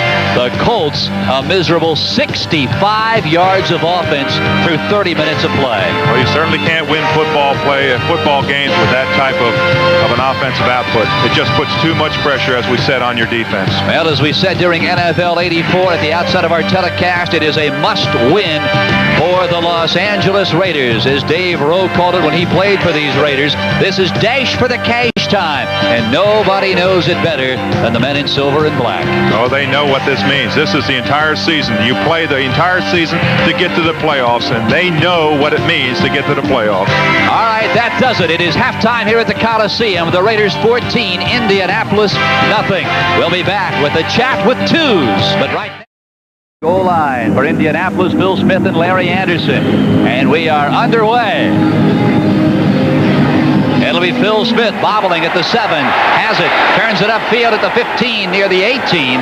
And Indianapolis on a kickoff return, David, has yet to bring the ball out past the 17-yard line. I believe I'd let the ball kick all the way into the end zone. Look at those statistics. You won't see that very often. 66 total yards. My goodness. All that they could come up with in the first half. Look at the time possession, 18 minutes to 12. That won't win you many football games in this league. No, it won't. But the thing that's really surprising is that the Colts are still win this game. They're 14 points down, one big break, one long play, but you're not going to get it with 3 first downs. Well, Schleister, starting his second game in the NFL, is capable of the big play. There's no question. Dickie McMillan, the setback's now out of the eye. Schleister on first down, sideline. It is caught by the tight end, Tim Sherwin, but he was out of bounds, did not have possession. Mike Davis on the coverage. He actually was well in bounds when he caught the ball, started to catch the ball, but he bobbled it going out of bounds, and that was the call. Boy, those referees are right on top, aren't they? How about that? There's that statistic Dave Rose spoke of in the latter stages of the first half. That is unbelievable. What a job the Raiders defense has done. Well, the Raiders in that 34 defense, and I remember we started that with John Matuzak when I was here with Oakland. They were then the Oakland Raiders. It's such a commanding defense. You can get to the ball so fast, you can get 7 or 8 guys to the ball in a hurry. That's McMillan, and he doesn't fool anybody. Lyle Alzado, Rod Martin is on the bottom of that pile. Dave, what is it about the Raiders' style of defense that keeps them right up at the top year in and year out? Well, they play all out. It's epitomized by that man, number 77. His effort. He was supposedly, I hate to use this term, washed up. He was with Denver, had some great years, went to Cleveland, had a couple of great years, but then it was over for him. He came in here, and his attitude, the desire that he has, the Al Davis teams and the John Maddens and Tom Glories make it very, very exciting to play here. They really make it exciting to play football. On third down and 9, Schleister. Released near side, it's McMillan. Tries to put a move on number 45, James Davis. Doesn't work. Shy of the first down. And here comes Ron Stark, sore ankle and all. Well, basically, the Raiders line up the way everybody else does defensively. But it seems as if the coaching, the scheme of things is consistent no matter who happens to be in the ballgame, Dave. Well, they don't beat themselves. They play very tenacious defense. They're very aggressive. They intimidate teams. I used to think that our uniforms were worth at least 5 or 6 points a game. You know, the black patch over the eye, the Raider, the silver and black, it just epitomizes what tenacious defense is all about. And fortunately for their offense, they played very well offensively. They've really commanded the ball. They've driven the ball when they had to, and they've scored. Pruitt on one bounce at the 28-yard line. Starts right, comes left. Look out! Tight ropes his way to the Colts 34-yard line. A 46-yard punt. What a return for Greg Pruitt. A 46-yard punt with a 38-yard return. That's only 8 yards net. They only had 8 yards. But watch Greg Pruitt, another, and I hate to keep on using this, another reclamation project. Cast it off by the Cleveland Browns, and watch this run. He runs as well as anybody, and he's been doing this for 12 years. Clock stops, 13:01 to play. We'll be back to the Coliseum in a moment. Well, it doesn't get much better than this. Greg Pruitt, what a punt return. I was looking, longest punt return of the year, 38 yards. He doesn't look like a 12-year veteran, does he? Now, the last time the Colts allowed an opponent to return a punt for the touchdown was last year when Mark Clayton did it for the Dolphins, and Greg Pruitt almost got it done here. Kenny King.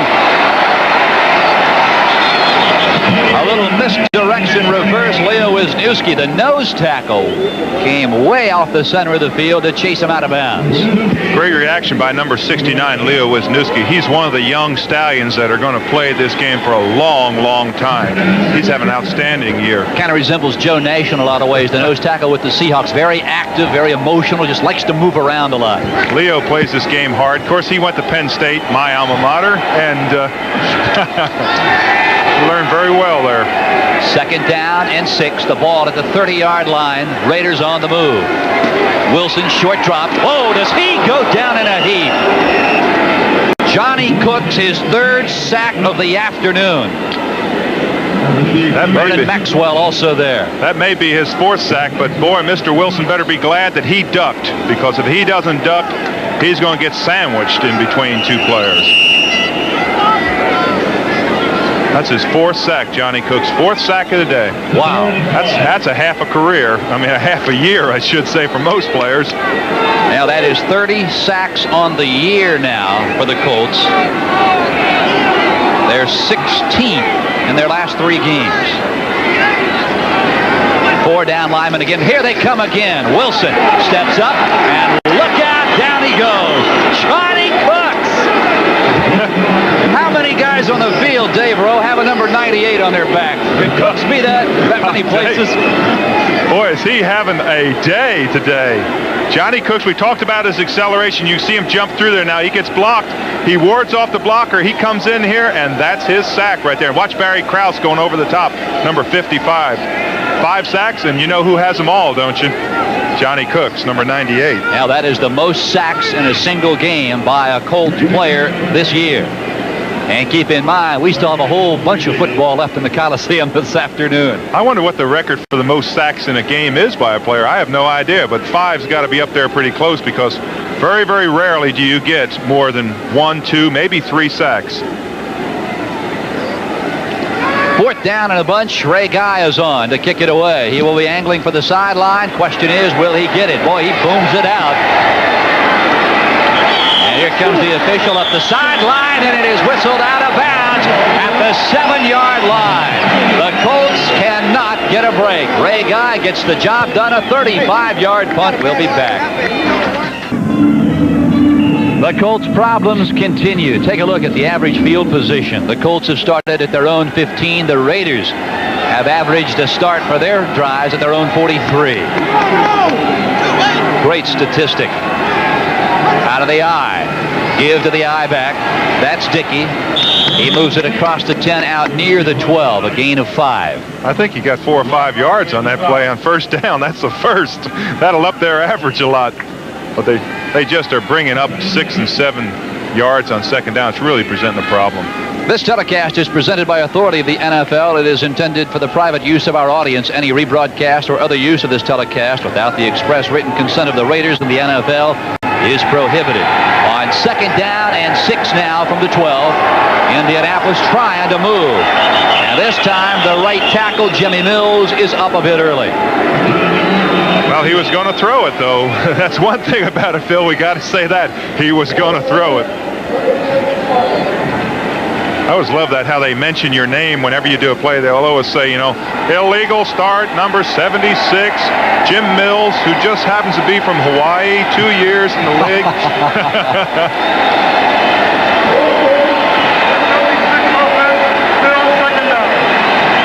Now for Art Schleister, as we said, Dave, at the outset of our telecast, the field conditions would certainly not favor Mr. Schleister, and this only his second start in the NFL. But quite frankly, the game plan, Frank Cush and company, has not favored Art Schleister. Well, it hasn't, because they've never established the run, and he hasn't had the ability to pass. When you pass your best is when you don't know when the defense doesn't know whether it's going to be a pass or run. Right now, all they're doing is unloading on Mr. Schleister. They're just taking off on the ball. They're just disregarding the run because they have not established it, and they are just running right down his throat. That time he was barely able to get the ball off before he was sacked again. Now Greg Townsend leading the charge. So now it is 3rd down and 11. And the Raider defense, for the second week in a row, has played sensational football. Last Sunday, I was here doing the game against the Kansas City Chiefs. They shut out Kansas City until the final minute and a half. This week, they are working on still another shutout. 14-0 LA. Schleister's numbers, not impressive. Art now at time. Sideline. No. Out of bounds. Tracy Porter making a mistake that a young wide receiver will make, not knowing where he was on the playing field. He certainly did. As he made his break, he was only 4 yards from the sideline. Lester Hayes knew that he couldn't get the ball to him in time. But it's going to bring up the situation again that we've talked about. Terrible field position for the Colts and tremendous field position for the Raiders. They're going to get the ball inside the 50-yard line. Take a look at that score. From the Metrodome in Minnesota, Chicago leads the Vikings 27-3 third quarter. Looks like the Axe going to eat a little late turkey. You think Bob Costas will let him get away with that pick? No. Bobby will be on him next Sunday. And if he's not, I'm going to call Bob tomorrow. I'll make sure he is. 4th down, Stark is on. Pruitt at the midfield stripe. And what a punt. Very high at the 47, fumbles the ball. And Pruitt covers it at the Indianapolis 48-yard line. A 46-yard punt. No flags are down. The punt will stand. And the Raiders, for the umpteenth time today, have excellent field position. Well, you can see how bad the sun is in their eyes. They just cannot focus on that ball. And we'll be right back after these messages. We pause briefly for station identification. This is the NBC Television Network.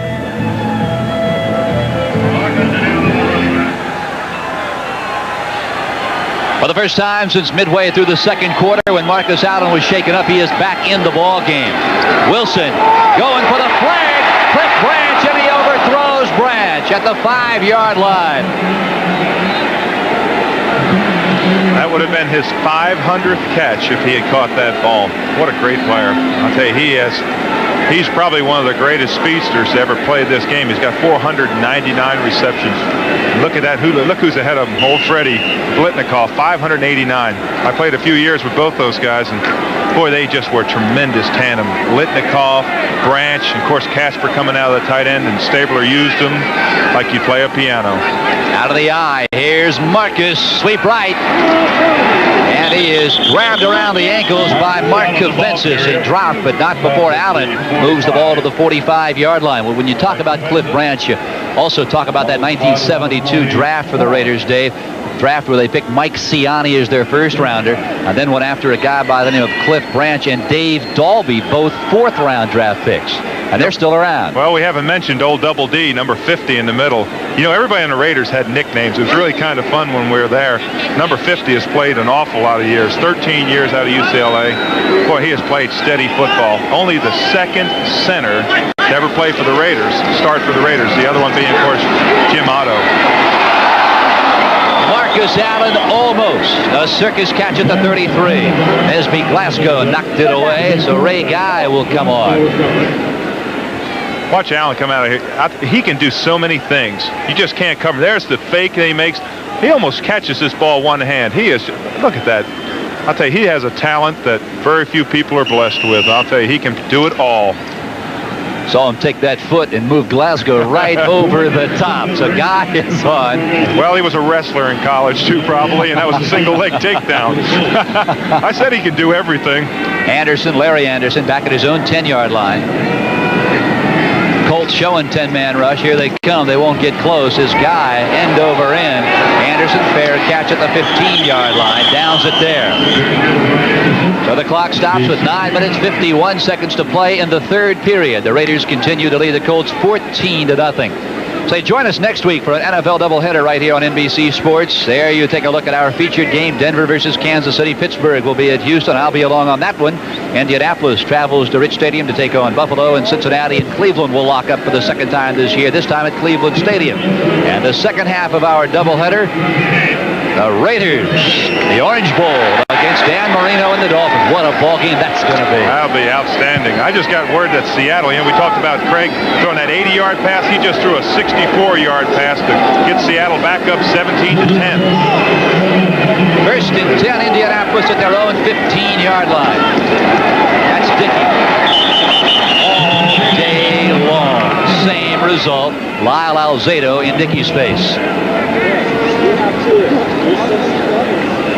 You know, Schleister, Dickey, McMillan, Butler, Tracy Porter, Tim Sherwin, the entire offense of the Indianapolis Colts, Dave, have to be wondering what the middle of the field looks like. They've not been there all day. Well, they're averaging about 1.3497 yards per carry on first down. They just have not been able to move anybody on that defensive line. The Raiders are playing as if they've got 7 or 8 people up front. They've only got 3 down linemen. Play action. Schleister freezes the linebackers, delivers to Porter, overthrew him, running right step for step, Michael Haynes.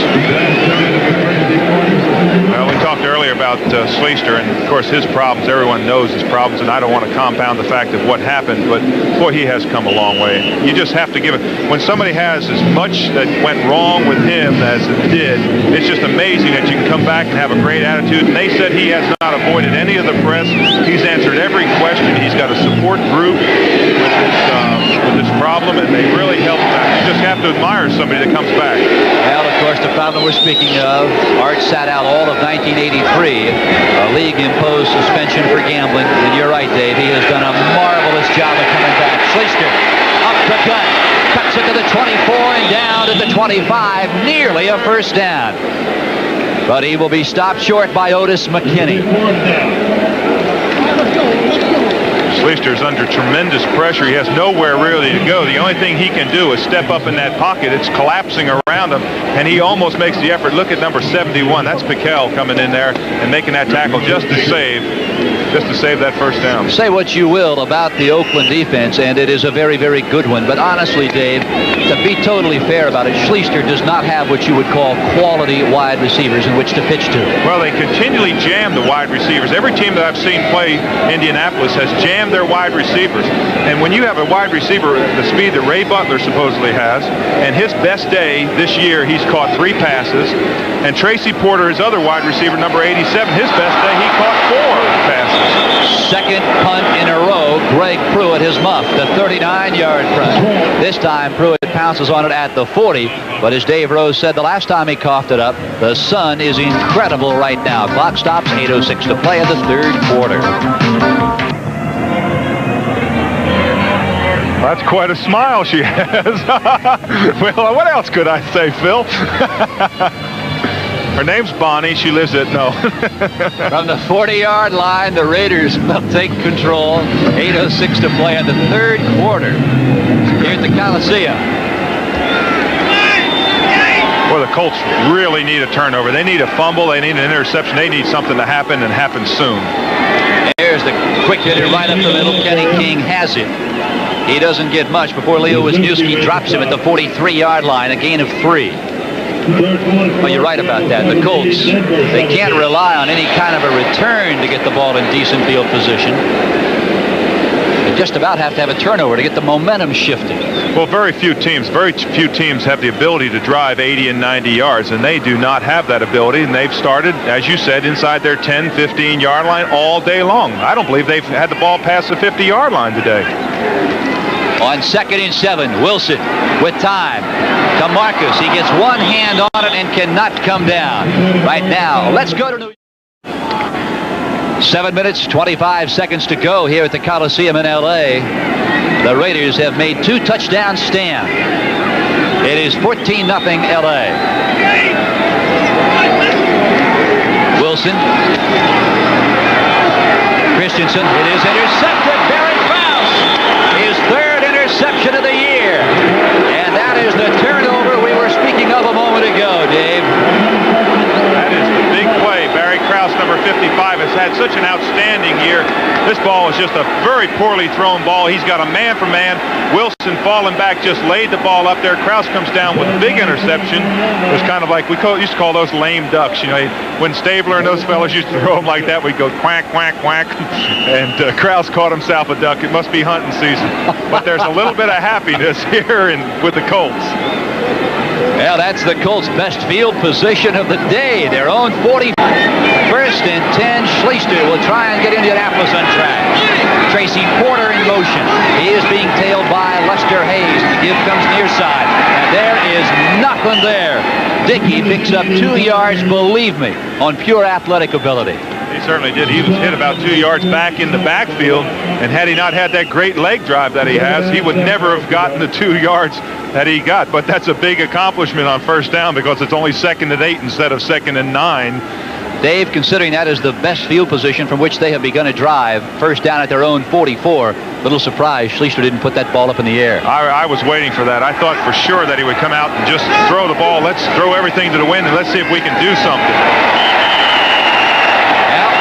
That's what happens when you put yourself in 2nd and long. Everybody knows what you're going to do then. Sure, 2nd and long is a known passing down. Everybody knows it. The defensive line, they just put all the weight on their hand. You can see Howie Long. He just blows in there and just drops Schleister. But everybody knows it. I remember when I played, you'd get down and you had that 2nd and 9 yardage situation. You knew it was a pass. You forgot about the run because the run wasn't going to hurt you. They had to pick up 9 yards to get it. You put all the weight on your hand, no weight on your feet, and you just take off, rushing the passer. That's what they did. Clock continues to roll. 6 minutes and 22 seconds to play in the third quarter. Bill Stone with Dave Rowe, the Coliseum in L.A. It is 3rd down and 14. That's Matt Booza in motion. Well, Mills got up a bit too soon. Or was it Ted Peterson? I believe it was Ted Peterson. So while we... Bill, thank you very much for that update. Boy, they are seeing a great ball game at Mile High. But, of course, I think everybody that follows football in the NFL knew that game was going to be a barn burner. Well, I really feel the cream of the conference. Of course, we talk about Miami, but you go with Seattle, the Raiders, and, of course, Denver, and you've got 4 teams. Any one of those 4 teams that could win the division, win the entire Super Bowl. And I think the winner of the Super Bowl will come out of there. Schleyster will not get away from Greg Townsend. And Ray Butler, I don't know if we're going to get a chance to see it. Ray Butler simply stopped and watched Schleyster scramble. You can't do that. No, absolutely not. When your quarterback starts to scramble, as we will see with Schleyster, what you do, the great receivers, they try to get open. You just have got to move around. You've got to put your hands up and wave, say, here I am, throw it here. You've got to be a target for him to throw to. And as you said, they just stopped. Everybody stopped, and Schleyster had nowhere to throw the ball. He had to so-called eat the ball.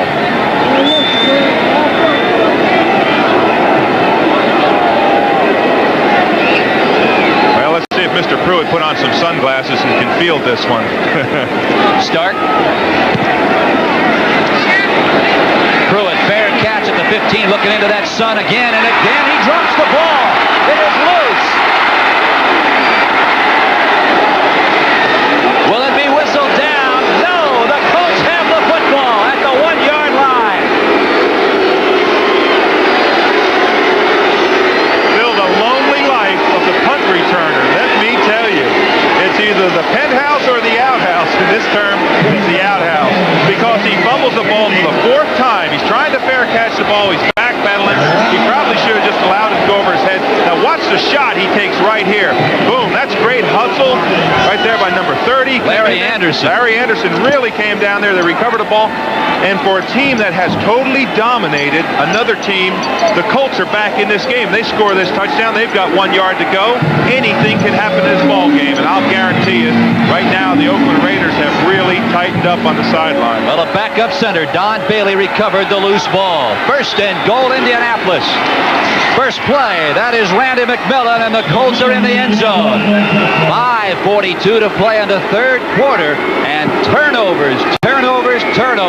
They have haunted the Raiders all year. Well, they certainly have plagued it. I think that Randy McMillan, when he got up here, said, where am I? I must be somewhere. I made 4 or 5 yards, but I only get credit for 1. But they're back in this ball game. It's 14-7. Anything can happen. And as I said, everything on the Raiders sideline, they have completely dominated this game. But the Colts never quit. That's one of the points that we made early. This is a young team. They've got the emotion. They've got a lot of players. You mentioned Blaze Winter. He's just one of them. Wisniewski's another one. Barry Krause. They've got several on offense. They really just have the spirit to go out there and play, and they never have given up. They're only down 7 points. What a job Ron Stark, the holder, did getting that ball down for Alegre. We'll be back. 5:42 to play, 3rd period. Dave, if you're a member of this young Indianapolis Colts ball club, as you look at the Chicago score in the 3rd period, this has to be a tremendous shot in the arm. Oh, it certainly is. They've been out of this game almost the entire game. We've talked about their offense not controlling the ball, and now all of a sudden they're in it. And we're going to see a different Colt team right now because their defense is going to come out and try to hold this Raider team. And if, in fact, they do hold them, it could just be a totally different ball game. That's Toki Williams. That ball, when it hit, it just stuck. That's because it's so muddy down there. That ball just dropped. But then they do a tremendous job on this field. I just never thought this field would hold up like it did. It's in just excellent condition compared to how bad it was yesterday. They were ankle deep in mud yesterday this time. The Trojans and the Fighting Irish of Notre Dame. By the way, that was a great picture that you had of that hair dryer on the field here. That what do they call that, helicopter? Call that a whirly bird. A whirly bird. Oh yeah, it's great to be from Carolina. 5:32 to play, 3rd period. Los Angeles 14, the Colts Probably the biggest series of the game for the Colts. This is the series they have got to hold. Marcus, flag is down on his feet to the 28. If it's holding against the Raiders, big trouble for L.A. Almost assuredly holding. In that position, when he throws that flag, that's the position of the line judge, the field judge calls, the back judge or whatever he is in there. That is his call, holding. All right. If you're in the defensive huddle for the Colts, would you blitz here? Would you take the chance? Would you gamble? No, I don't believe I'd gamble. What I would do is I'd try to tell my defensive linemen as we watch this, holding. Number 79 offense, repeat first down. Bruce Davis. Bruce Davis, right. But what I would tell my defense linemen is get off. Don't worry about the run. We've got first down and 15, 16, 18 yards to go. Don't worry about the run. Just get off the ball, get pressure on that quarterback in case he passes it. 3 down linemen. The give is to Allen. The Colts penetrate well, but Allen turns the corner.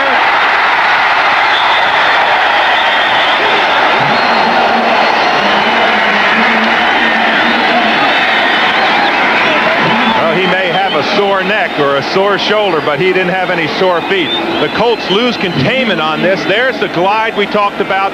Now watch the acceleration outside. Boom, he pops it outside, and you can see everybody standing inside. They lost that containment. He's down the sideline, picks up 30 yards, and boy, they're out of trouble.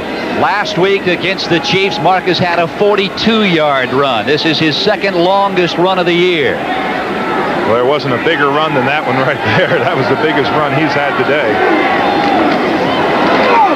That's Hawkins, and he is stacked up at the 34. Clock continues to run. We are at 5:09, third quarter. You talk about stacked up. That was a crunching tackle. When you see both feet come off the ground, you know that that's a crunch. There's Barry Krause, number 55. Watch him move in here. I'll never forget the tackle that he had. Look at those, both feet off the ground. I'll never forget the tackle he had against Penn State in the Sugar Bowl. Stopped Penn State on the 1-yard line. Alabama ended up winning the Sugar Bowl. What a tremendous player. Krause was the MVP of that Sugar Bowl. That was 1979. Here comes Marcus. How does he do it? To the 41, maybe the 42. First down yardage for the Raiders. Leo Wisniewski and Krause again. We talk about Krause. Go back to 1976. He was the MVP of the Liberty Bowl. He's the MVP of this team too on defense. He has played exceptionally well. Not very often do you have a linebacker that has 125 tackles. He's averaging 11, 12 tackles a game. First down at the 41.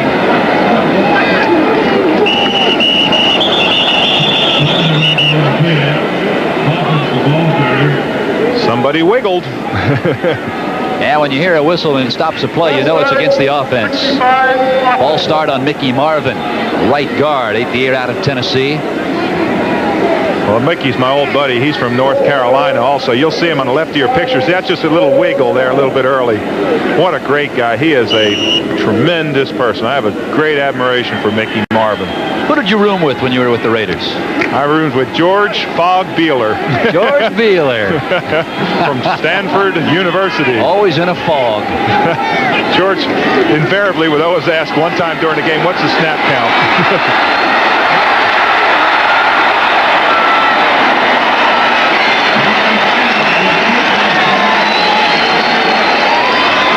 Bill, you asked how does Marcus Allen do it? That's how he does it. The balance that he has is just extraordinary. Another 13-yard run, but watch the balance. He gets hit here, never loses his footing. His body is always upright. Look at that balance there. You just don't find athletes that can do that. Well, Marcus played both ways at Lincoln High School in San Diego. He was a defensive back and a quarterback. And in a San Diego CIF championship in high school, he was accountable for 5 touchdowns. This is Frank Hawkins through the right side. And he has a first down at the Indianapolis 47-yard line. Cliff Odom on the stop. The Raiders have really driven this ball well, and they've done what they do best. They control the ball. They don't make mistakes. That one little interception, that fumble on the punt, those were big plays against them, but they have come back and played Raider-style football. That's what they're known for. The big offensive linemen drive the ball, just use up the clock. It continually ticks while you run that ball. Just control the tempo of the game. Out of the eye now. First back through is Hawkins. He dives across the 45 near the 44. Well, we have spoken in such glowing terms about the Raiders defense all day. Kudos to the Indianapolis Colts defense, with the exception of that fumbled punt down at their own 15-yard line by the Colts.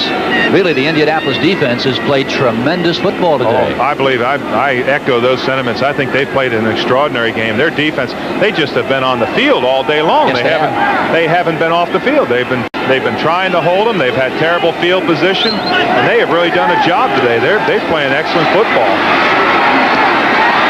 That's Barnwell. He is down at the 39-yard line. It will be short of the first down. Should be 3rd down and 2, maybe 3. That sure was close to a trap. Looked awfully close, but he sure picked his hands up in a hurry. So I guess the referees are a lot closer than we are, so they saw that it was a legitimate catch. Now Casper is coming back into the ball game, number 87. There you see the first down. The Raiders with 16, the Colts with only 4. But as the Colts defense has stretched a great deal, it has not broken. Now out of the eye, that's Marcus the eye back. Colts jump, free play for the Raiders, and it is Wilson who takes the busted play short of the first down. But they'll pick it up on the penalty, I believe. That's the voice inflection. What you do is most teams snap the ball on 2. Watch Wilson's head. He yells it out. There. See, that's the call. Most teams snap on 2. You saw the hut real loud. It drew the defense off sides. Dalby saw it, snapped the ball, and they pick up a free 5 yards. And the first down. And the big first down. You know who used to be so great at that was the man who is now one of our compatriots with NBC, Bob Greasy. Made a living doing that in Miami. I hate to tell you this, but he got me a couple times. Oh, I could have strangled him. I think I could have pinched his head off one game. I jumped off sides 3 times in a row. I think that may be an NFL record, too. That's Casper in motion. Double tight ends. Quick opener. That's Frank Hawkins. Runs right through the tackle of Barry Krause. Krause is the one who got him off balance. And he ran right into Cliff Odom. The Colts are coming off the ball so hard right now that the Raiders are using an angle play. What they're doing is they are driving the ball.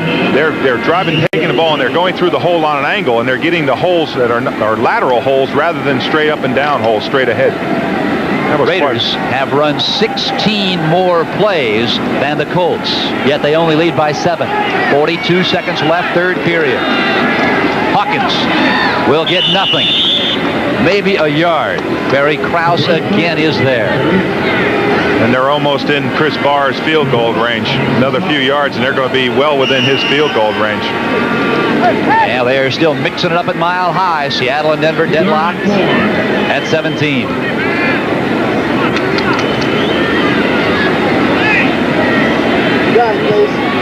Now there's a look at what is transpiring coming into this ball game. Denver 11-1, Seattle 10-2. The Hawks would dearly love to win this one and climb into a first-place tie with Denver in the AFC West. The Raiders needing a victory to stay in line, perhaps for a shot at the playoffs. Into the 3rd quarter. LA 14, Indianapolis 7. We'll be right back after these messages from your local station. Welcome back. The 4th period set to begin here at the Los Angeles Coliseum. It is 14-7, Raiders over the Colts. I'm Phil Stone along with Dave Rowe. Now the Colts did not appear to have much, appeared to be pretty much dead meat all day long. Well, they came back with a spark, though. They recovered that fumble, and if they can hold on this 3rd down, it's going to bring up a possible field goal situation. They're going wide, though. Marcus strung out, turns the corner, has the first down, and is out of bounds at the 20-yard line. Clark defenses had a shot at him short of the first down and could not turn it in. Glasgow finally bumps him out. The player that really made a mistake on this play was number 27, Preston Davis. When he came up to force the play, it's his responsibility. He has got to turn this play back in because all the pursuit is from the inside. You're going to see him come into your screen, but he doesn't get the outside position. Consequently, Marcus Allen is around the corner, picks up the first down. He has got to force that play, what they call outside in. He's got to turn the play back inside. A first down now at the Indianapolis 20. Hawkins, Allen, the setbacks. Allen has the pitch deep.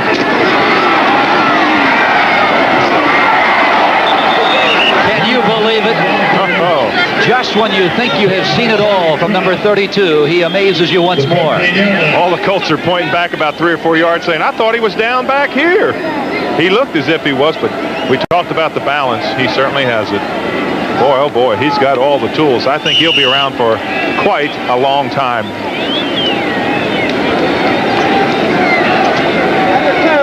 Frank Cush, his club 4-8 on the year. Marcus Allen, 16 carries today, 107 yards. Busted play, Wilson. Nothing at the 14-yard line. Bill, you talk about a tired defense. I wish you could see when the Colts are lining up in their huddle. Most of them are bent over trying to get their air. They are really tired. They got hands on their hips. That's a sure sign that you're tired. Anytime you put your hands up on your hips, you're trying to get some deep breaths, and you can see how tired they are. They have really played a long game today. And they have played very well by and large. Yes, they have. They played spirited, and they played hard, and they have not quit. 13 minutes and 35 seconds to play in this ball game. The Raiders up by a touchdown, 14-7. That's Casper in motion. Christensen's open. Wilson can go for it all.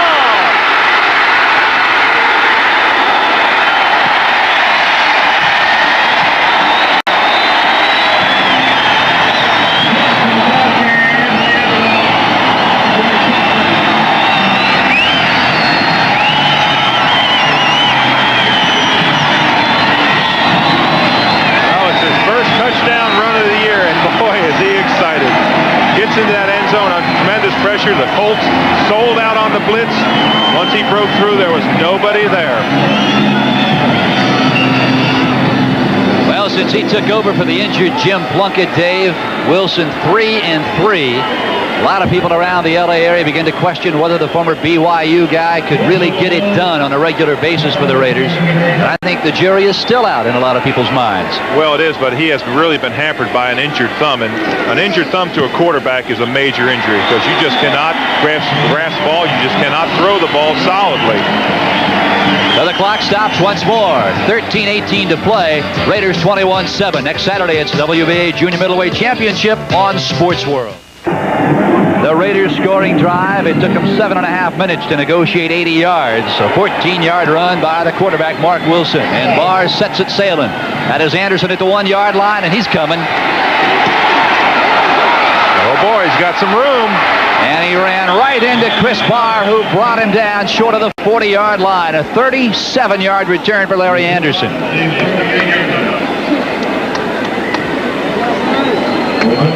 He just broke wide of the secondary. Everybody was coming in the middle. I was surprised. I was just about to say, I wish he'd let it go in the end zone, but he breaks wide. And aren't you glad that you have a kicker? The only thing that Barr is trying to do is just trying to slow him down. And he did, enough to get the tackle. 1st and 10. Indianapolis at their own 38-yard line. There are the statistics. Look no further than the time of possession. Hard to believe, 87 total yards against 230. But the story of the day has been the receivers. They haven't caught anything. Indianapolis receivers have caught a grand total of 3 passes. Schleister unloads, make it 4 passes. Ray Butler, his first catch of the day. Check that, it is Tracy Porter, his second catch of the afternoon. And it's the first pass that they've thrown on a crossing pattern coming in. Most of Schleister's passes have been out patterns to the wide receivers making out routes towards the sidelines. And that's the first pass that he's thrown across into the zone or into the crossing part of the field. They give up the middle. That is McMillan. Brad Van Pelt breaks him down. Now Seattle, who has never trailed in this ball game, leads Denver now 24-17. Craig, his 3rd touchdown pass of the day, Dave. Guess to who he threw it to. Wouldn't be number 80, would it? Number 80, Steve Largent. Who else? Well, Largent, I understand, has 180-plus yards receiving. How does that guy get it done? You guys had a fella here for the Raiders that did that. Well, I tell you, they always say that the only thing it takes in this game is really discipline. It doesn't take the great speed. It takes discipline, and it takes concentration, just like on that play, because we had just talked about how the wide receivers hadn't caught the ball, and there comes Ray Butler up with a 15-yard pass, but it was a big pass, great concentration, and keeps his feet in. Watch his feet on this. Let's see if we can see his feet drag him bound. He has to get his bat. There they are. Look at that. Well, what great camera work by our crew. Well, it's a camera crew, an NBC camera crew who worked throughout much of the night to get the cameras in position to bring you today's game. You'll recall another network did the USC Notre Dame game yesterday, so they had to break down and NBC had to set up. There's the big hole Dickey inside the Raider 25 near the 24. Plenty of time left in this ball game. 11 minutes, 41 seconds. Phil, it looked almost as if the Colts have taken a lesson from the Raiders. The things that have worked against the Colts just worked against the Raiders. It's the first slashing type of run that they have run. Not the old, just a standard handoff. That time he gave a fake into the line. They hit the hole. They hit a lateral hole where one lineman is deeper than the other man, and you have a hole through there. The Colts have changed their offensive philosophy. I hope it's not too late. Dickey ran right into Howie Long. Well, just as I say it, they go back to the old standard. It's a straight-off handoff. There's no deception in it. You give that ball off, and everybody can see the handoff. The thing that they had just done so well is they had handed the ball off on a slashing. Now, there's no deception in this. There's no block at the point of attack. Look at Howie Long. Has he got anybody playing over him today? Well, the Colts' offensive line, quite frankly, has been beaten all day. Well, you got to call it. You got to tell the truth. They have not controlled the line of scrimmage today. Third down and 5 from the 27. Schleister, look in. Butler, intercepted!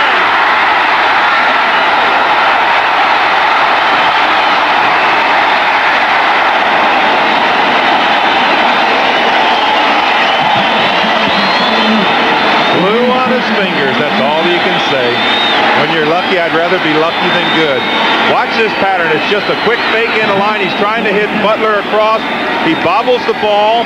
You can see the ball up. Look at the concentration by Haynes. Just turns around. He's got the ball just like they have glue. They have such soft hands.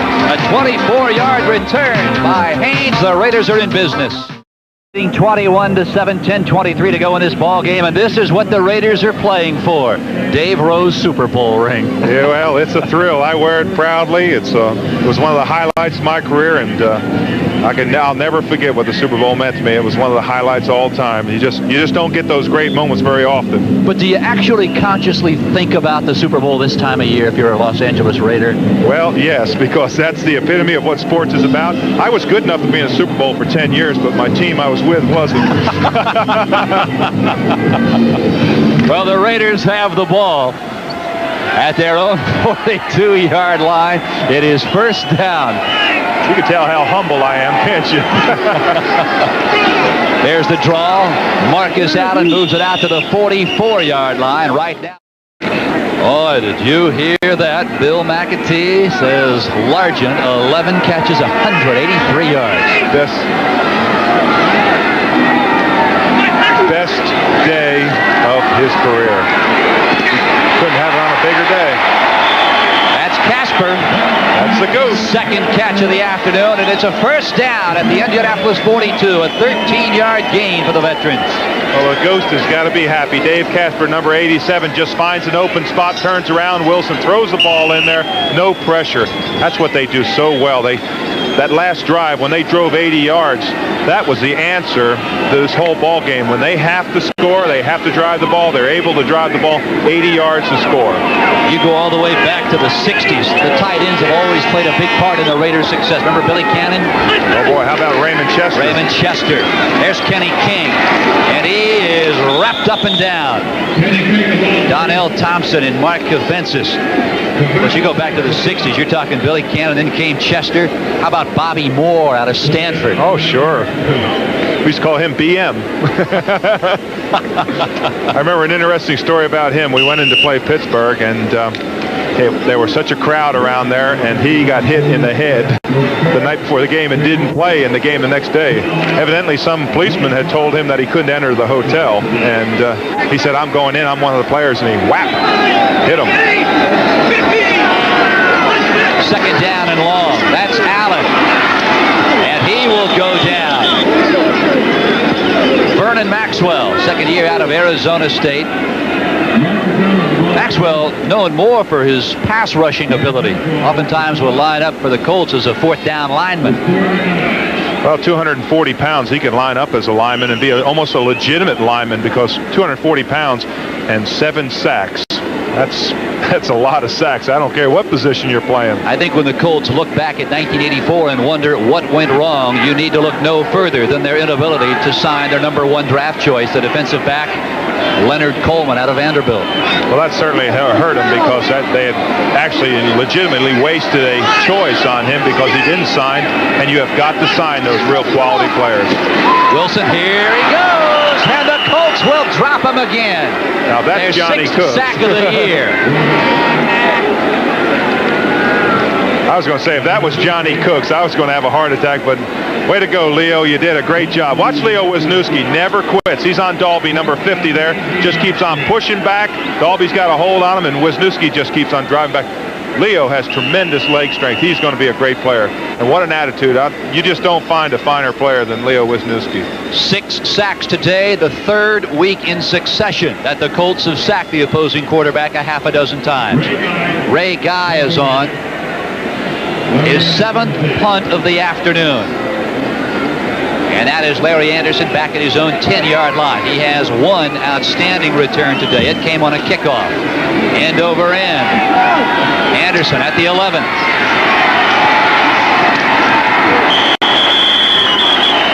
A 38-yard punt, a 9-yard return. Stacy Torn, the rookie, drops him at the 21-yard line. Well, we talked about the footing, and the footing on Ray Guy. Look at the expression on his face as he slips, and then he's lucky he didn't hurt himself. When a punter is so vulnerable, when he's got that leg up, you can see he's limping around. He evidently sprained his ankle pretty severely on that, but 41 yards isn't bad, Ray. You had a good day.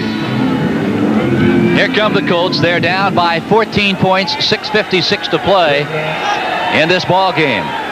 Schleister has gone all the way for the Colts.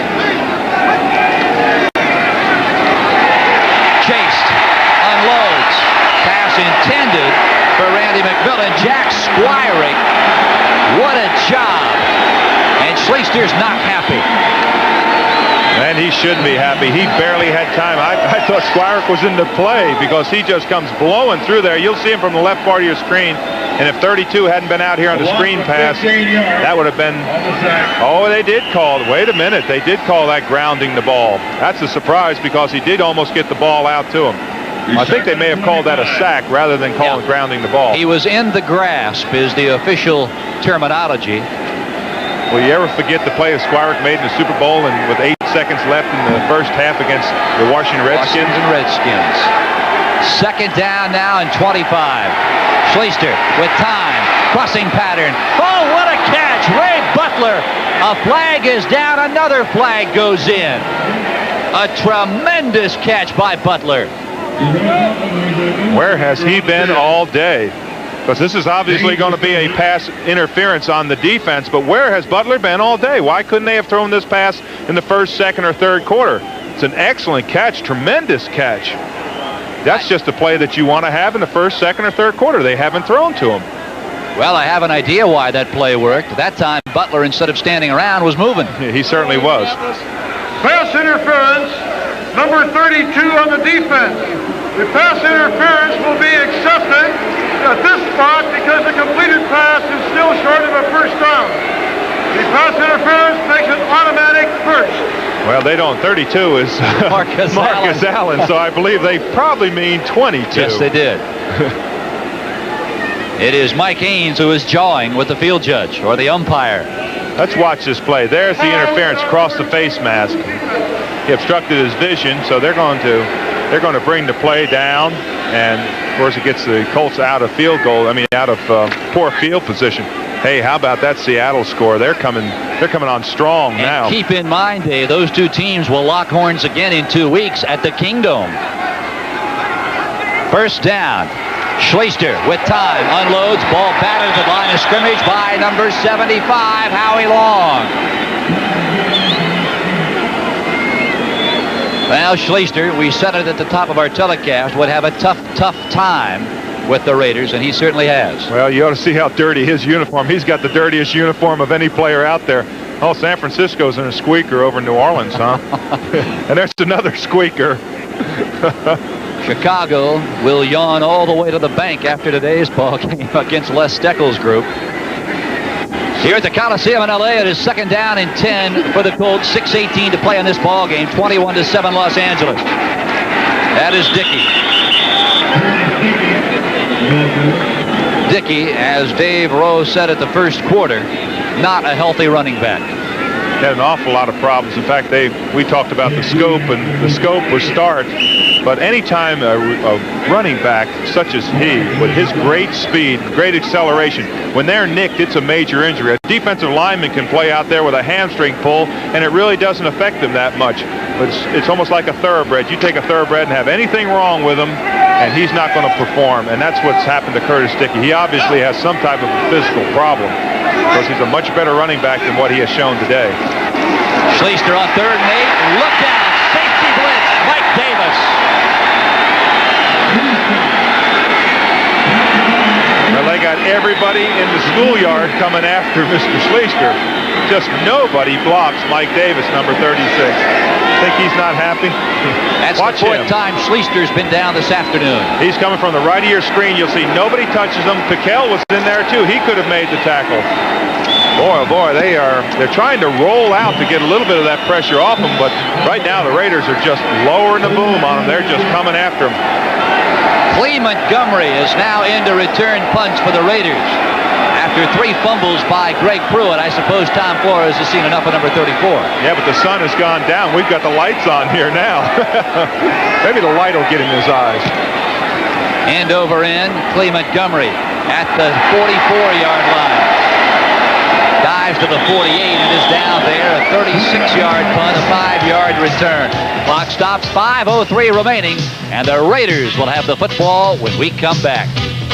There are the remaining games for the Raiders, and the question, Dave, is have they played well enough today to take on the likes of Miami and Detroit on the road? Well, they've dominated the game today, but I don't believe they would beat Miami with the performance they have today. And it'd be awful tough. Detroit has come on, played very well. Of course, that Pittsburgh rivalry is always there. Intercepted. The Colts will get it right back. Intended for Marcus Allen, but the rookie out of LSU, Eugene Daniel, his 4th interception of the year.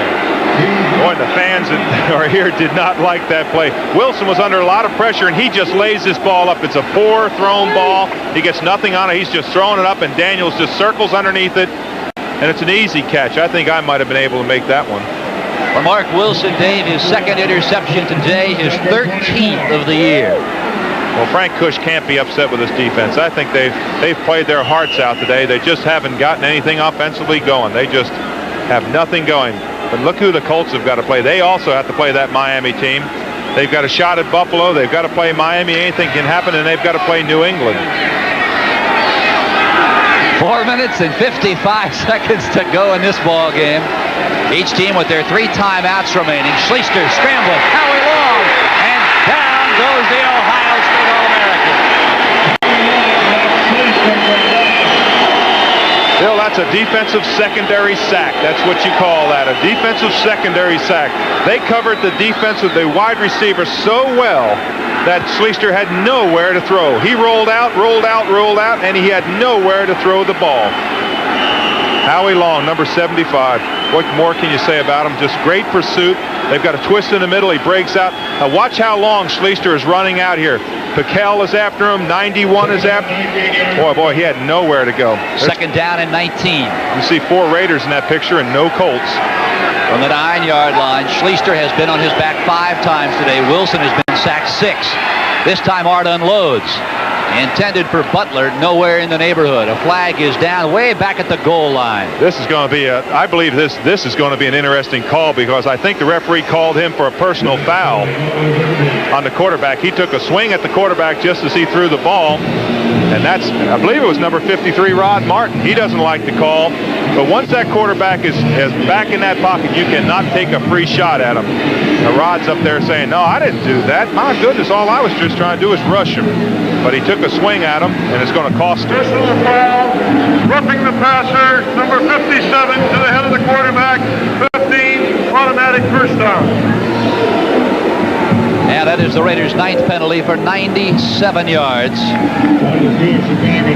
Fourth quarter, look at Denver still coming back. The Broncos have never led in this ballgame at Mile High. I don't know if that's as much a defensive struggle as it is an offensive struggle. They are just one score, and it just looks as if the one who's going to get the ball last is going to make the big play. There's a first down for Indianapolis. A big gain out to the 35-yard line. Curtis Dickey right now. Thank you, Bill. That is Gene Lang's second touchdown of the game for the Broncos. There's a pitch right over the top out to the 43-yard line. It is Tim Sherwin. He is hit instantly by Mike Davis. For Sherwin, his first catch of the afternoon. You talk about the Raiders being such a tight end-oriented offense. Such cannot be said for the Colts. Their tight end really doesn't figure much in their offensive scheme. He certainly doesn't. We've got Mike Davis, by the way, is hurt on the play. He came running back across the field and all of a sudden just decided to sit down. But right now the Raiders are willing to give that 12 to 15-yard pass, and they're not willing to give the bomb. So they'll let them dink it down the field, so to speak, but they're not going to let them give up the big play. But Mike Davis, in their dash for the cash that we talked about, he really plays a big part. Let's see if we can see what happened to Mike Davis. He'll be to the left of your screen. Let's see what happens here, whether he just loses his footing or what. There he is. There's Mike Davis. Let's see what happens. Yeah, I think he just came down hard. Now he runs across, and then all of a sudden he knelt down. It's good to see him up walking around. 3 minutes and 32 ticks remaining here at the LA Coliseum as the Raiders go after their second win in a row after dropping 3 in a row. There's a final. The Bears over the Vikings 34-3 in a game that Axe picked the Vikings. You know, we talked about Largent having this great day for Seattle. Do you know that Craig has over 400 yards passing today? That's quite a stat, isn't it? I'll tell you one thing. The Kansas City Chiefs are going to find it difficult to breathe this week because they have to face Seattle next week. Stacy Torn, the rookie out of Notre Dame, is now in for Davis. Schleister rolls left, comes back right. Looking for Butler, and the flag is down, and it'll be called, I believe, against Lester Hayes. And this, my friends, could be a big call against the Raiders. And they're waving them downfield. It will go against L.A.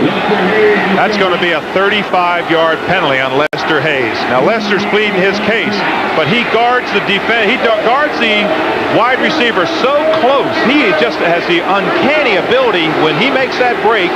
He can just turn around. Now, they might have called this offensive interference because he's cheering out there, so I don't know what they're going to call it. Right. That might be against the Colts. We are picking up the flag. No interference because the football could not have been caught under any circumstances. No penalty. Oh, boy, I don't agree with that. No, I don't either. I don't agree with that. They call that an uncatchable catch. They're saying the ball was too far out, but that ball bounced inbounds. Well, what you don't know, Dave, is if it could have been caught had Butler been allowed to run his proper pattern. Right. He may have been able to come back on his pattern and catch that ball because he has the right to get that ball. I don't agree with that call, but of course I'm not a referee. But it's hard to believe that they determine whether a ball is catchable or not, even though there's interference. Now there's the ball. Now there's interference. That ball didn't bounce that far away from him. If I was Frank Kush, I'd be kind of gnawing on his ear a little bit, that referee that made that call. So it is now 3rd down and 2 at the 44 instead of 1st and 10 inside the Raider 25. Dickey strings it out. And oh, what a job Mike Davis did.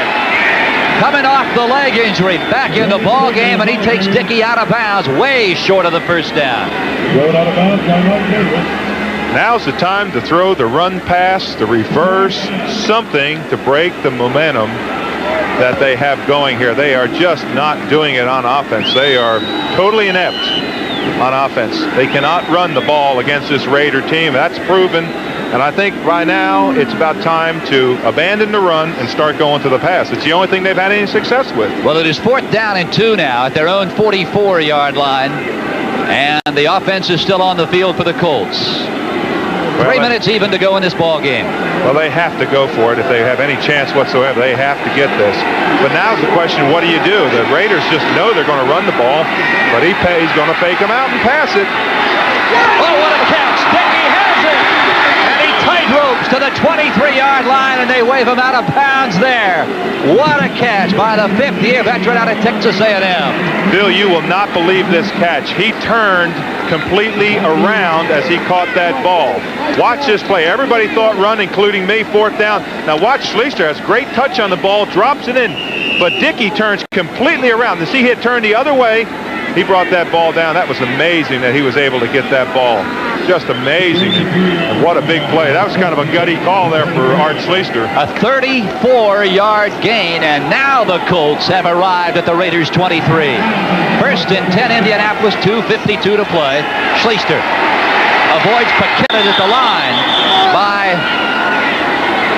Sean Jones, I believe. Pass intended for Tim Sherwin. Well, if we get a score here, we may get an onside kick. This may be more exciting than what we think. There's a man who wants to see this touchdown, Frank Cush.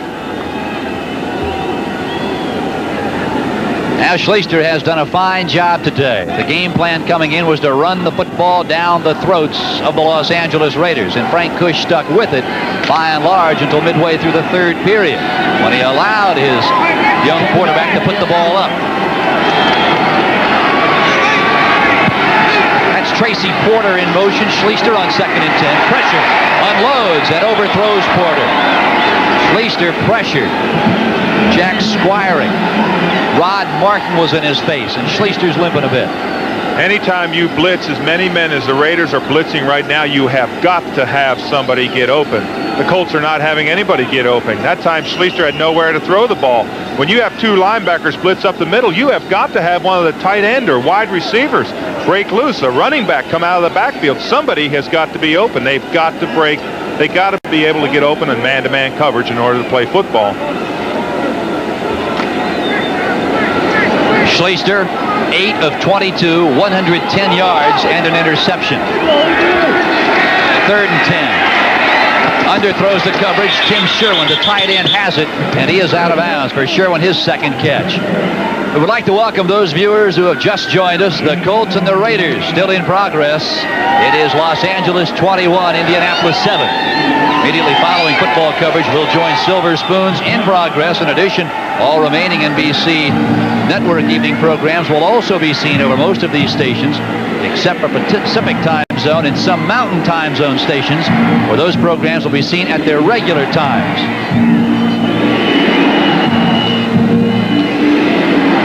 There are the damages here at the Coliseum in Los Angeles. Art Schleister calls it timeout. The Raiders have totally dominated Indianapolis, but the Colts are hanging tough. Let's go to New York. All right, Bill, we thank you. Boy, Jack Nicklaus can still get it done. $250,000 on that 8-foot birdie putt. What a putt. What a putt. I was just looking at Lester Hayes sitting out there. He's sitting on about the 10-yard line on top of his helmet. Looks like he's just got a field day sitting out there. Look how dirty Schleister's uniform is. Think he hasn't been chased today? Well, he's been sacked 6 times, has been knocked on his fanny a couple of other times after his release of the football. Schleister had not having a bad day when you consider the fact, as we told you, that he does not have the quality wide receivers. There's the schedule we just told you about. Silver Spoons, Punky Brewster coming up, and then a world premiere movie, The Vegas Strip War, followed by The Tonight Show Comedians. All of that coming up tonight here on NBC. And don't forget the Twos, a guest shot on Silver Spoons. All of that tonight right here on NBC. 4th down and 4. A last gasp for the Colts. Schleister unloads. And it is tipped at the 2-yard line by Mike Haynes. Great pressure by Greg Townsend. Van McElroy almost came down with the football, but the Raiders will take over with 2 minutes and 30 seconds to play. Schleister has absolutely nowhere to throw. Look at the rush by the Raiders. He's got 93 in his face. Rod Martin's coming up. He has nowhere. He just lays it up and hopes and prays, and it falls right down to the ground. That's the hopes of the Indianapolis Colts today. Well, they're down 21-7 with 2:30 to play, but by and large, it was an Indianapolis Colts defense that gave up a lot of yardage. But when you consider the fact how long they have been on the playing field, it is remarkable that the Colts were still even in this ball game. And what a job number 10 did. Oh, he certainly did. He is a tired young man. Look at him there. He's leaning over trying to get his breath. But I'm going to tell you one thing that happens. I have seen amazing things happen in football games, and I would not count this game over yet. I know all the statistics, the rushing yardage and everything, but believe me, anything can happen. 7 weeks ago, I was in a game with Pittsburgh, played Indianapolis. They never quit, threw a 56-yard pass with 20 seconds left on the clock and scored. So anything can really happen. Number 2. Well, the Colts, you talk about them never quitting. They've just called a timeout now, down by 2 touchdowns with 2 minutes and 22 seconds to play in this ball game. Now for Frank Kush, he thought it would be a sensational year for his Colts. Last year they came back after going winless in 1982 to win 7 games. And here in '84, I think he felt with Dickey, McMillan, with a tremendous offensive line, that would be a ball club that would just run the ball down people's throats. Well, he has a great grasp of what's happening on his team. I have a great amount of respect for him. I think he's probably one of the most honest coaches. When you go up to talk to him and ask him what's wrong with your team, he tells you. He's very, very open, very, very cordial and nice. And he just said, right now we have a lack of talent in some skilled positions. We need to solidify our defense in the secondary a little bit.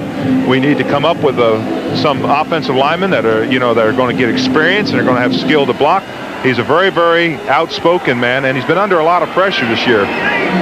2nd down and 8.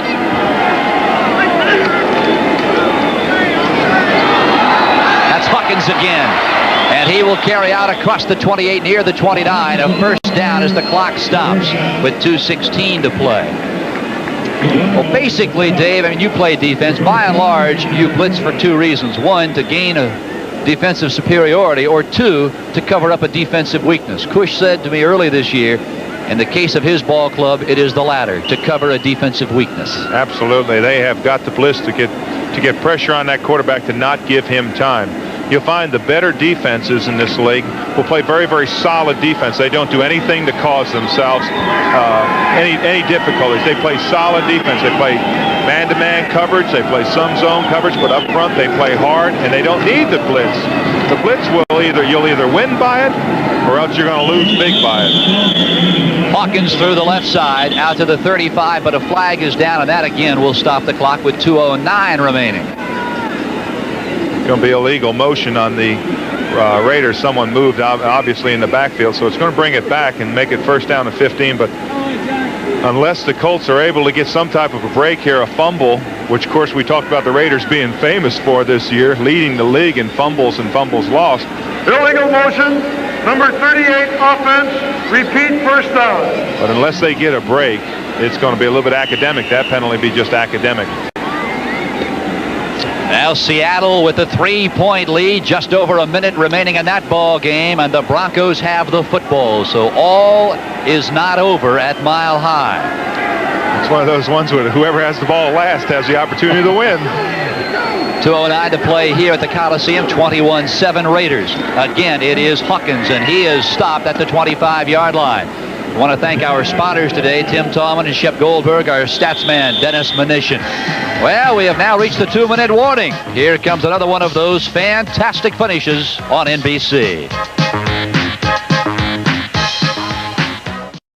To go here at the Coliseum, the Raiders on 2nd down and 15. The pitch. That is Chester Willis, and he will get nothing. Barry Krause slams him to the ground at the 26. And again, Indianapolis will call a timeout. Well, there's the situation. Seattle leading Denver 27-24. Word is Rich Carlos has hit the upright from 20 yards away. The ball did not bounce through. Seattle will take the football, and they have a 3-point lead. What a way to go home to the Emerald City. Boy, oh boy, don't you know there's happiness in Seattle, Washington. A 20-yard field goal. It's hard to believe that you can play 59 minutes and 30 seconds of football, have it come down to one little kick, it hits the upright, takes the bounce away, and they miss it. Next week, Denver will roll on into Kansas City. And the following week, on December 9th, San Diego is at Denver. And on the last week of the season, it will be Denver at Seattle. That makes an interesting story. Another Denver at Seattle. Yeah, so the final wild card spot could go down to the final weekend of the season. So assuming everything stands as they presently sit, Denver and Seattle would be deadlocked atop the AFC Western Division. The Raiders would be 2 games back at 9-4. San Diego and Kansas City will sit out this postseason dance. Well, they're going to go to the Super Bowl. Kansas City is. They got a bus and they bought 40 tickets for the players. That's Chester Willis. A flag is down. It will be against, I believe. I'm going to say Barry Krause with a face mask. How's that? I think you're right. Or Vernon Maxwell. Well, that's one way to get your name mentioned, Barry. So again, that will stop the clock with 1:46 remaining.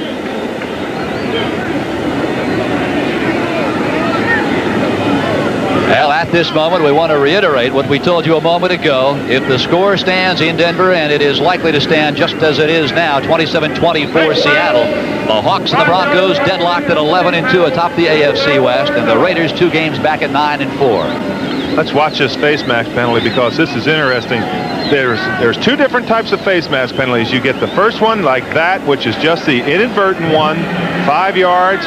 And then the second one is one where you really just rip off his head. Do you know who made the face mask penalty really famous? Do you know what they made the face mask penalty after? I'm going to really throw a trivia on you. Jack Tatum. Dick Night Train Lane. Dick Night Train Lane. Boy, oh boy, what a name. That's Chester Willis. And again, the Colts defensive unit knocks him down. The executive producer of NBC Sports is Michael Wiseman. The coordinating producer of NBC's football is Ted Nathanson. Today's telecast has been produced by Jeffrey Mason, directed by Mike Warner. Our technical director, Lou Sawinski. And gentlemen, a job well done.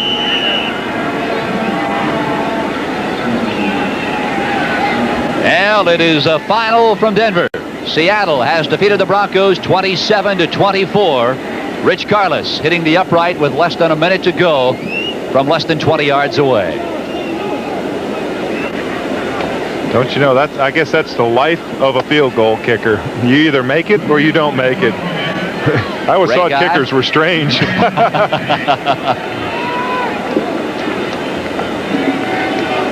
I'll give him a flag is down.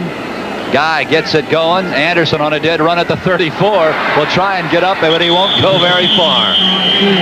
I was going to clear it up on Rich Carlos. It was a 39-yard field goal. So we'll just move him back 19 yards, but it's still a very makeable kick. That's only kicking from, what, the 25-yard line, I believe. That's not very far. It's a chip shot for most field goal kickers in this league. But you've seen him miss from a lot closer than 39 yards. So Anderson very slow in getting up. 39 seconds to play of this ball game. Indianapolis down 21-7. The outcome is really not in question here. Well, he catches this thing just about on a dead run, and I think he more stumbles than anything. Might have hyperextended a little bit of his knee. But he got up, and then all of a sudden then he gets hit. There's 3 guys down there to greet him.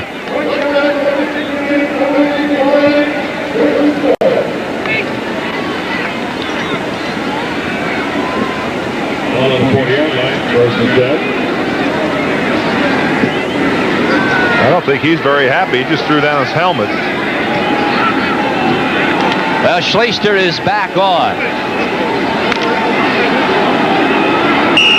Well, now it definitely is airtime, and here come the Raiders. They've dropped into their 1-10 defense. That's 1 man up in a line and 10 guys deep because they don't want to let any big plays. That's Tracy Porter. He is hit instantly by Otis McKinney. Clock running. Colts trying to get things rolling. By the way, I think Mr. Axthelm was right. He said take 15 points in the Colts, and yes, he did. I think he may have squeaked out. So, Pete, congratulations, you picked the biggie. Now there you see Schleister. He will get one more play, possibly two.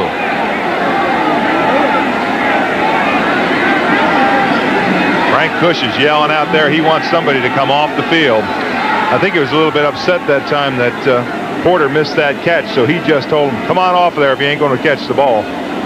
Now the Raiders thus far today, David, finishing with 278 total yards, under their weekly average of 335. And as you said earlier, they will need a better performance than they have shown this week to tangle with the Dolphins a week from today. Schleister steps up, waiting for somebody to scramble free, and he will not unload it.